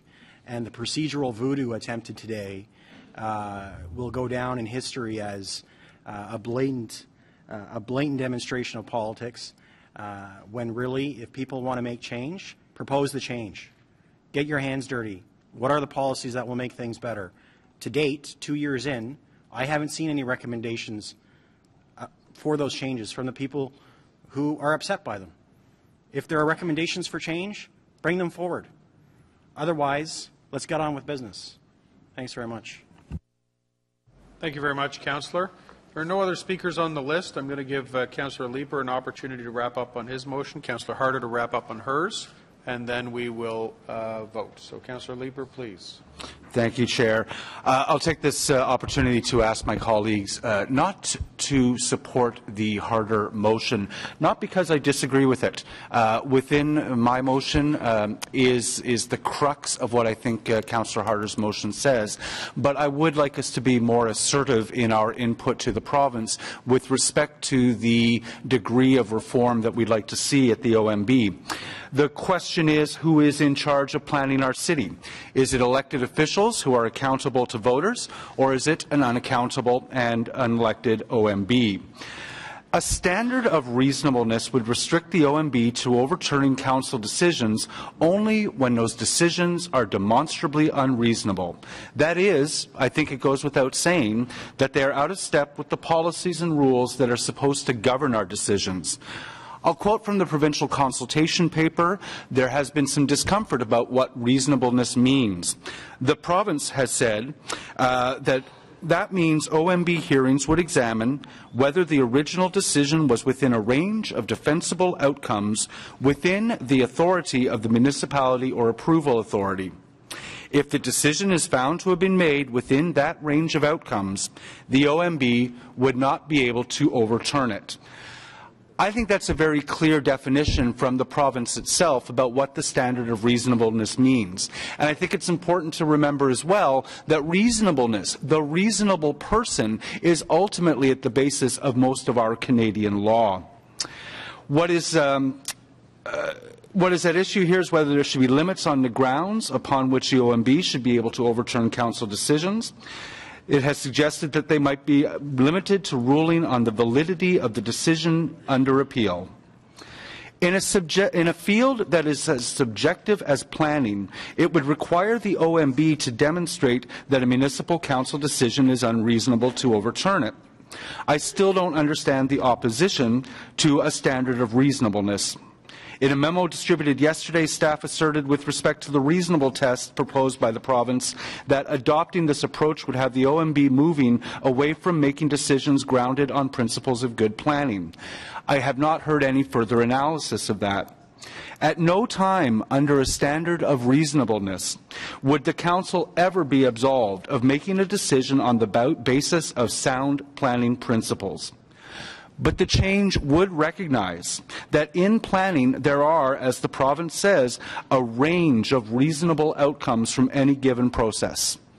The role of elected officials is to balance the advice of planners, the perspective of residents, and the views of proponents. It is precisely because there is a range of reasonable outcomes that we as citizens elect those who have the power to make those decisions. Constraining the OMB to a standard of reasonableness before overturning municipal decisions puts accountability for planning decisions in the hands of those who should have it, which is elected officials and not the unelected and unaccountable Ontario Municipal Board. With that said, I hope that you will agree with me that a standard of reasonableness is a more assertive and stronger message to send to the province, not to reject Councillor Harder's motion as incorrect, but not going far enough. Thank you, colleagues. Thank you very much, Councillor Leeper. Councillor Harder, on wrap-up for your motion, please. Quite frankly, I don't even know where to start, but I'll say that I have I serve on AMO's task force on this very file, and of interest to me, and if you were to hear other smaller municipalities in particular who talk about what their needs are what I've drafted and Councillor Eglai has supported with regard to the community support. They tell me, in some cases, on some of these smaller councillors, we're just a bunch of farmers, and yet we're expected to defend the provincial policy standards. How can we do that? We don't have a professional planning staff. We don't have a lawyer, and yet we're expected to spend $1 million to defend this. So I want to make sure that you understand how broad this review is. The review is necessary and it's important. I think we all agree on that. But around this table, we're not the experts. We are the farmers of those smaller communities, and we won't agree on what would be reasonable even amongst us. And so the very few times the Council has lost at the OMB on something that is, had a lot at stake, the Minto Mahogany and Manotick for sure. We were warned that we would lose on that by our city clerk, solicitor, who said, you've got no basis for this. It's a plan you supported. Now, because a bunch of people got together and said, let's support Glenn Brooks in that case, that's how we went down that path. Unreasonable, who would have agreed to unreasonable? I'll even say the Mizrahi recently, because it's been thrown up a lot. I think the reason to cite Mizrahi is the fact that we came up with a direction from the OMB that said, hey, if you give the wow factor, you're going to get extra height. Now, was that reasonable? My point is on that is we have in our city two very different judges on OMB.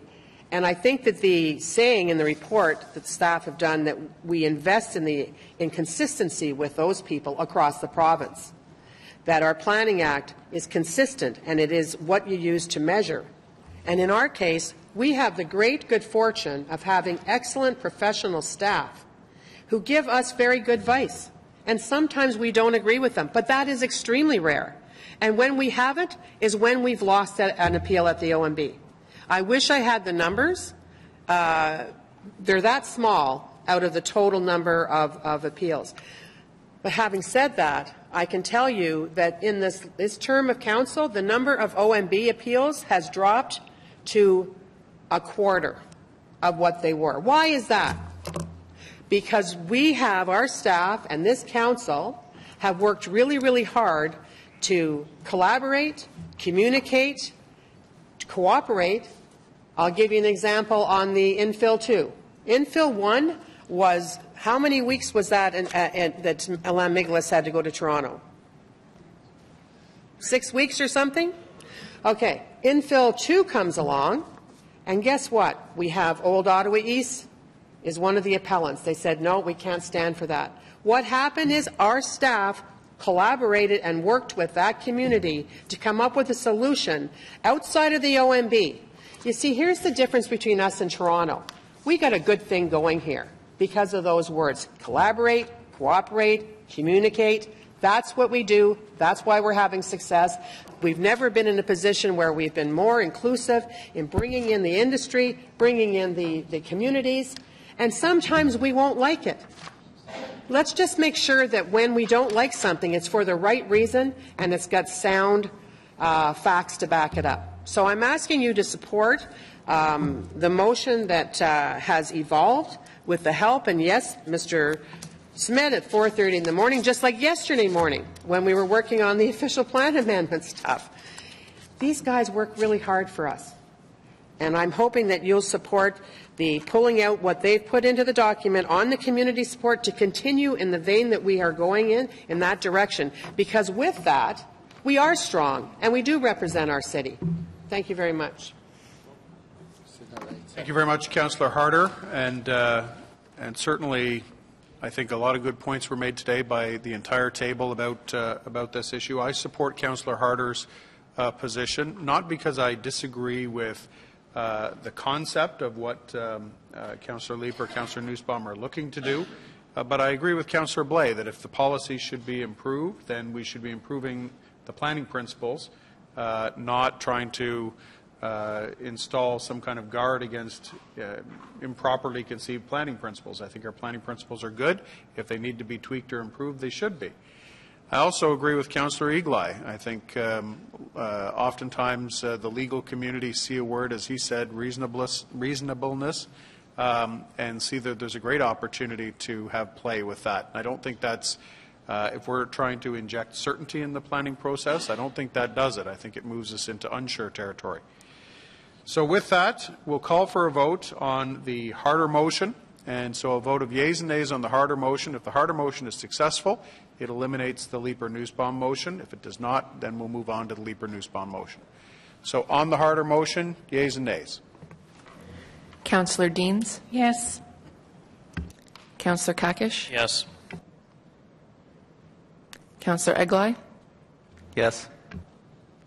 Councillor Hubley? Yes. Councillor Shirelli? Yes.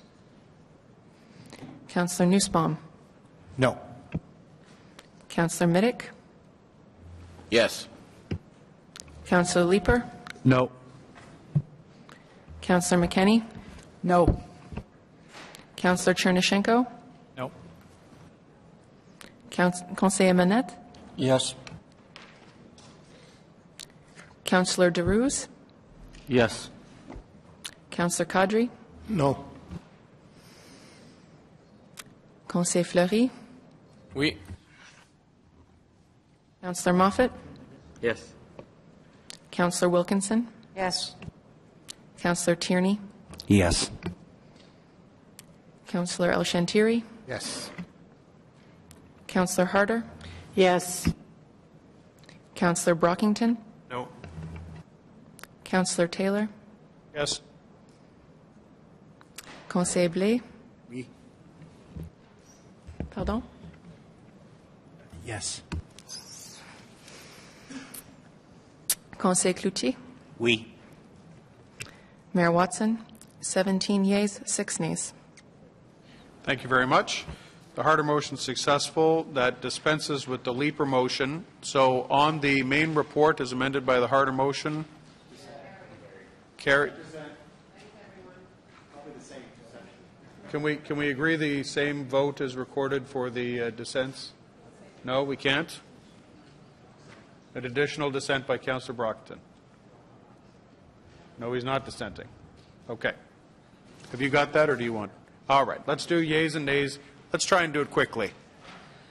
Yeas and nays on the original report. Or on the amended report, I'm sorry. We tried that. We have too many dissents to record. Councillor Deans? Yes. Councillor Kakish? Councillor Eglai? Yes. Councillor Hubley?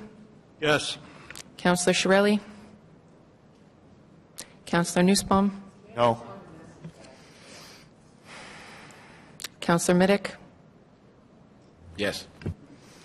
Councillor Leeper? No. Councillor McKenney? No. Councillor Chernyshenko? No.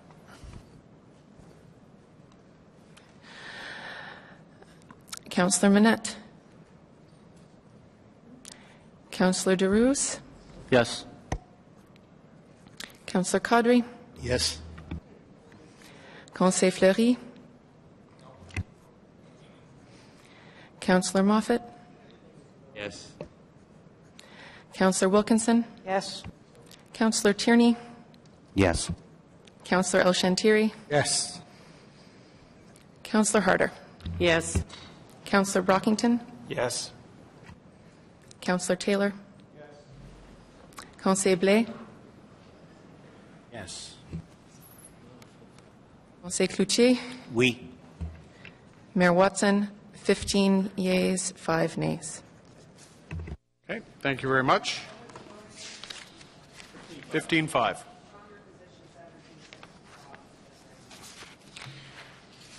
Thank you very much. The clerk has requested, going back to the direction that Councillor Fleury has given to staff on the municipal alcohol policy, just for clarity, he would like it read into the record. So this is the direction to staff, that staff meet with the Federation of Community Associations to review the policy and its implementation, that staff report back on the policy to the Community and Protective Services Committee at the end of 2017. Agreed? Mr. Clerk? Okay, thank you very much.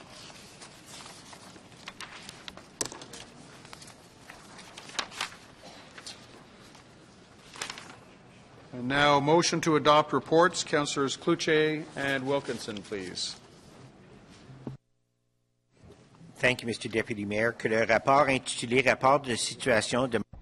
That the report entitled Status Update, Council Inquiries and Motions for the period ending 18 November 2016. The report from Ottawa Board of Health entitled Regulating Personal Services Settings. Community and Protective Services Committee Report 19.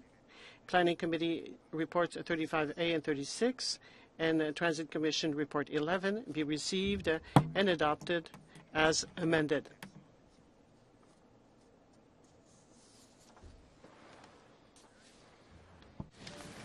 Motions of which notice has been previously given. Councillor Nussbaum, seconded by Councillor Fleury, please.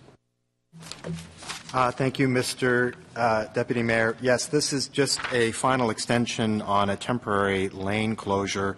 The residents in question have had to deal with some illness among the group who are planning on coming forward next year with a potential proposal to purchase the actual city lanes behind their properties. They've asked for an extension until the end of next year. I've said fine, but this is it. So this will be the last time I'll be coming to council with this, and I want to thank Mr. O'Connor for his support and patience with this final motion for a temporary extension of the closure. Thank you. Final. Okay, thank you very much. Councillor Nussbaum and Fleury's motion, carried. Thank you very much. Councillor Moffat, seconded by Councillor Deroux. This one requires a 3/4 vote or carried, please, because it is amending essentially or correcting an earlier report. So, Councillor Moffat, please. Thank you. As I mentioned last council meeting, I had made a mistake on the motion from a month ago. So moved by myself, seconded by my vice chair, George, don't call me Mike Pence, Deroux. Therefore, be it resolved that the review to be conducted by staff in respect of coach houses in the rural area also include a review of the appropriate minimum lot size for such development. So previously we had said to review certain things, but we omitted the lot size requirement on private services. So this just corrects that. Thank you. Great. On that motion, carried. Carried. Thank you very much. Motions requiring suspension of the rules of procedure. None have been received. Notices of motion for consideration at subsequent meetings. None have been received. Any notices of motion?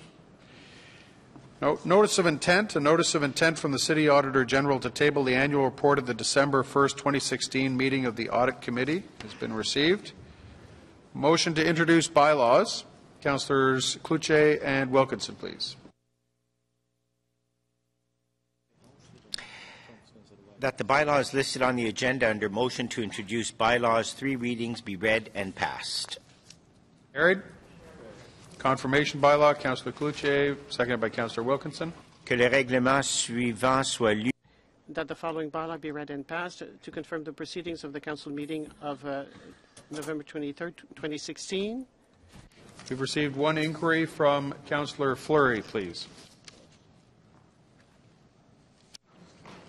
Can staff advise what measures are taken and what is the city's responsibility to ensure the public's safety from dangerous particles like asbestos and other harmful substances released in the air as a result of demolitions?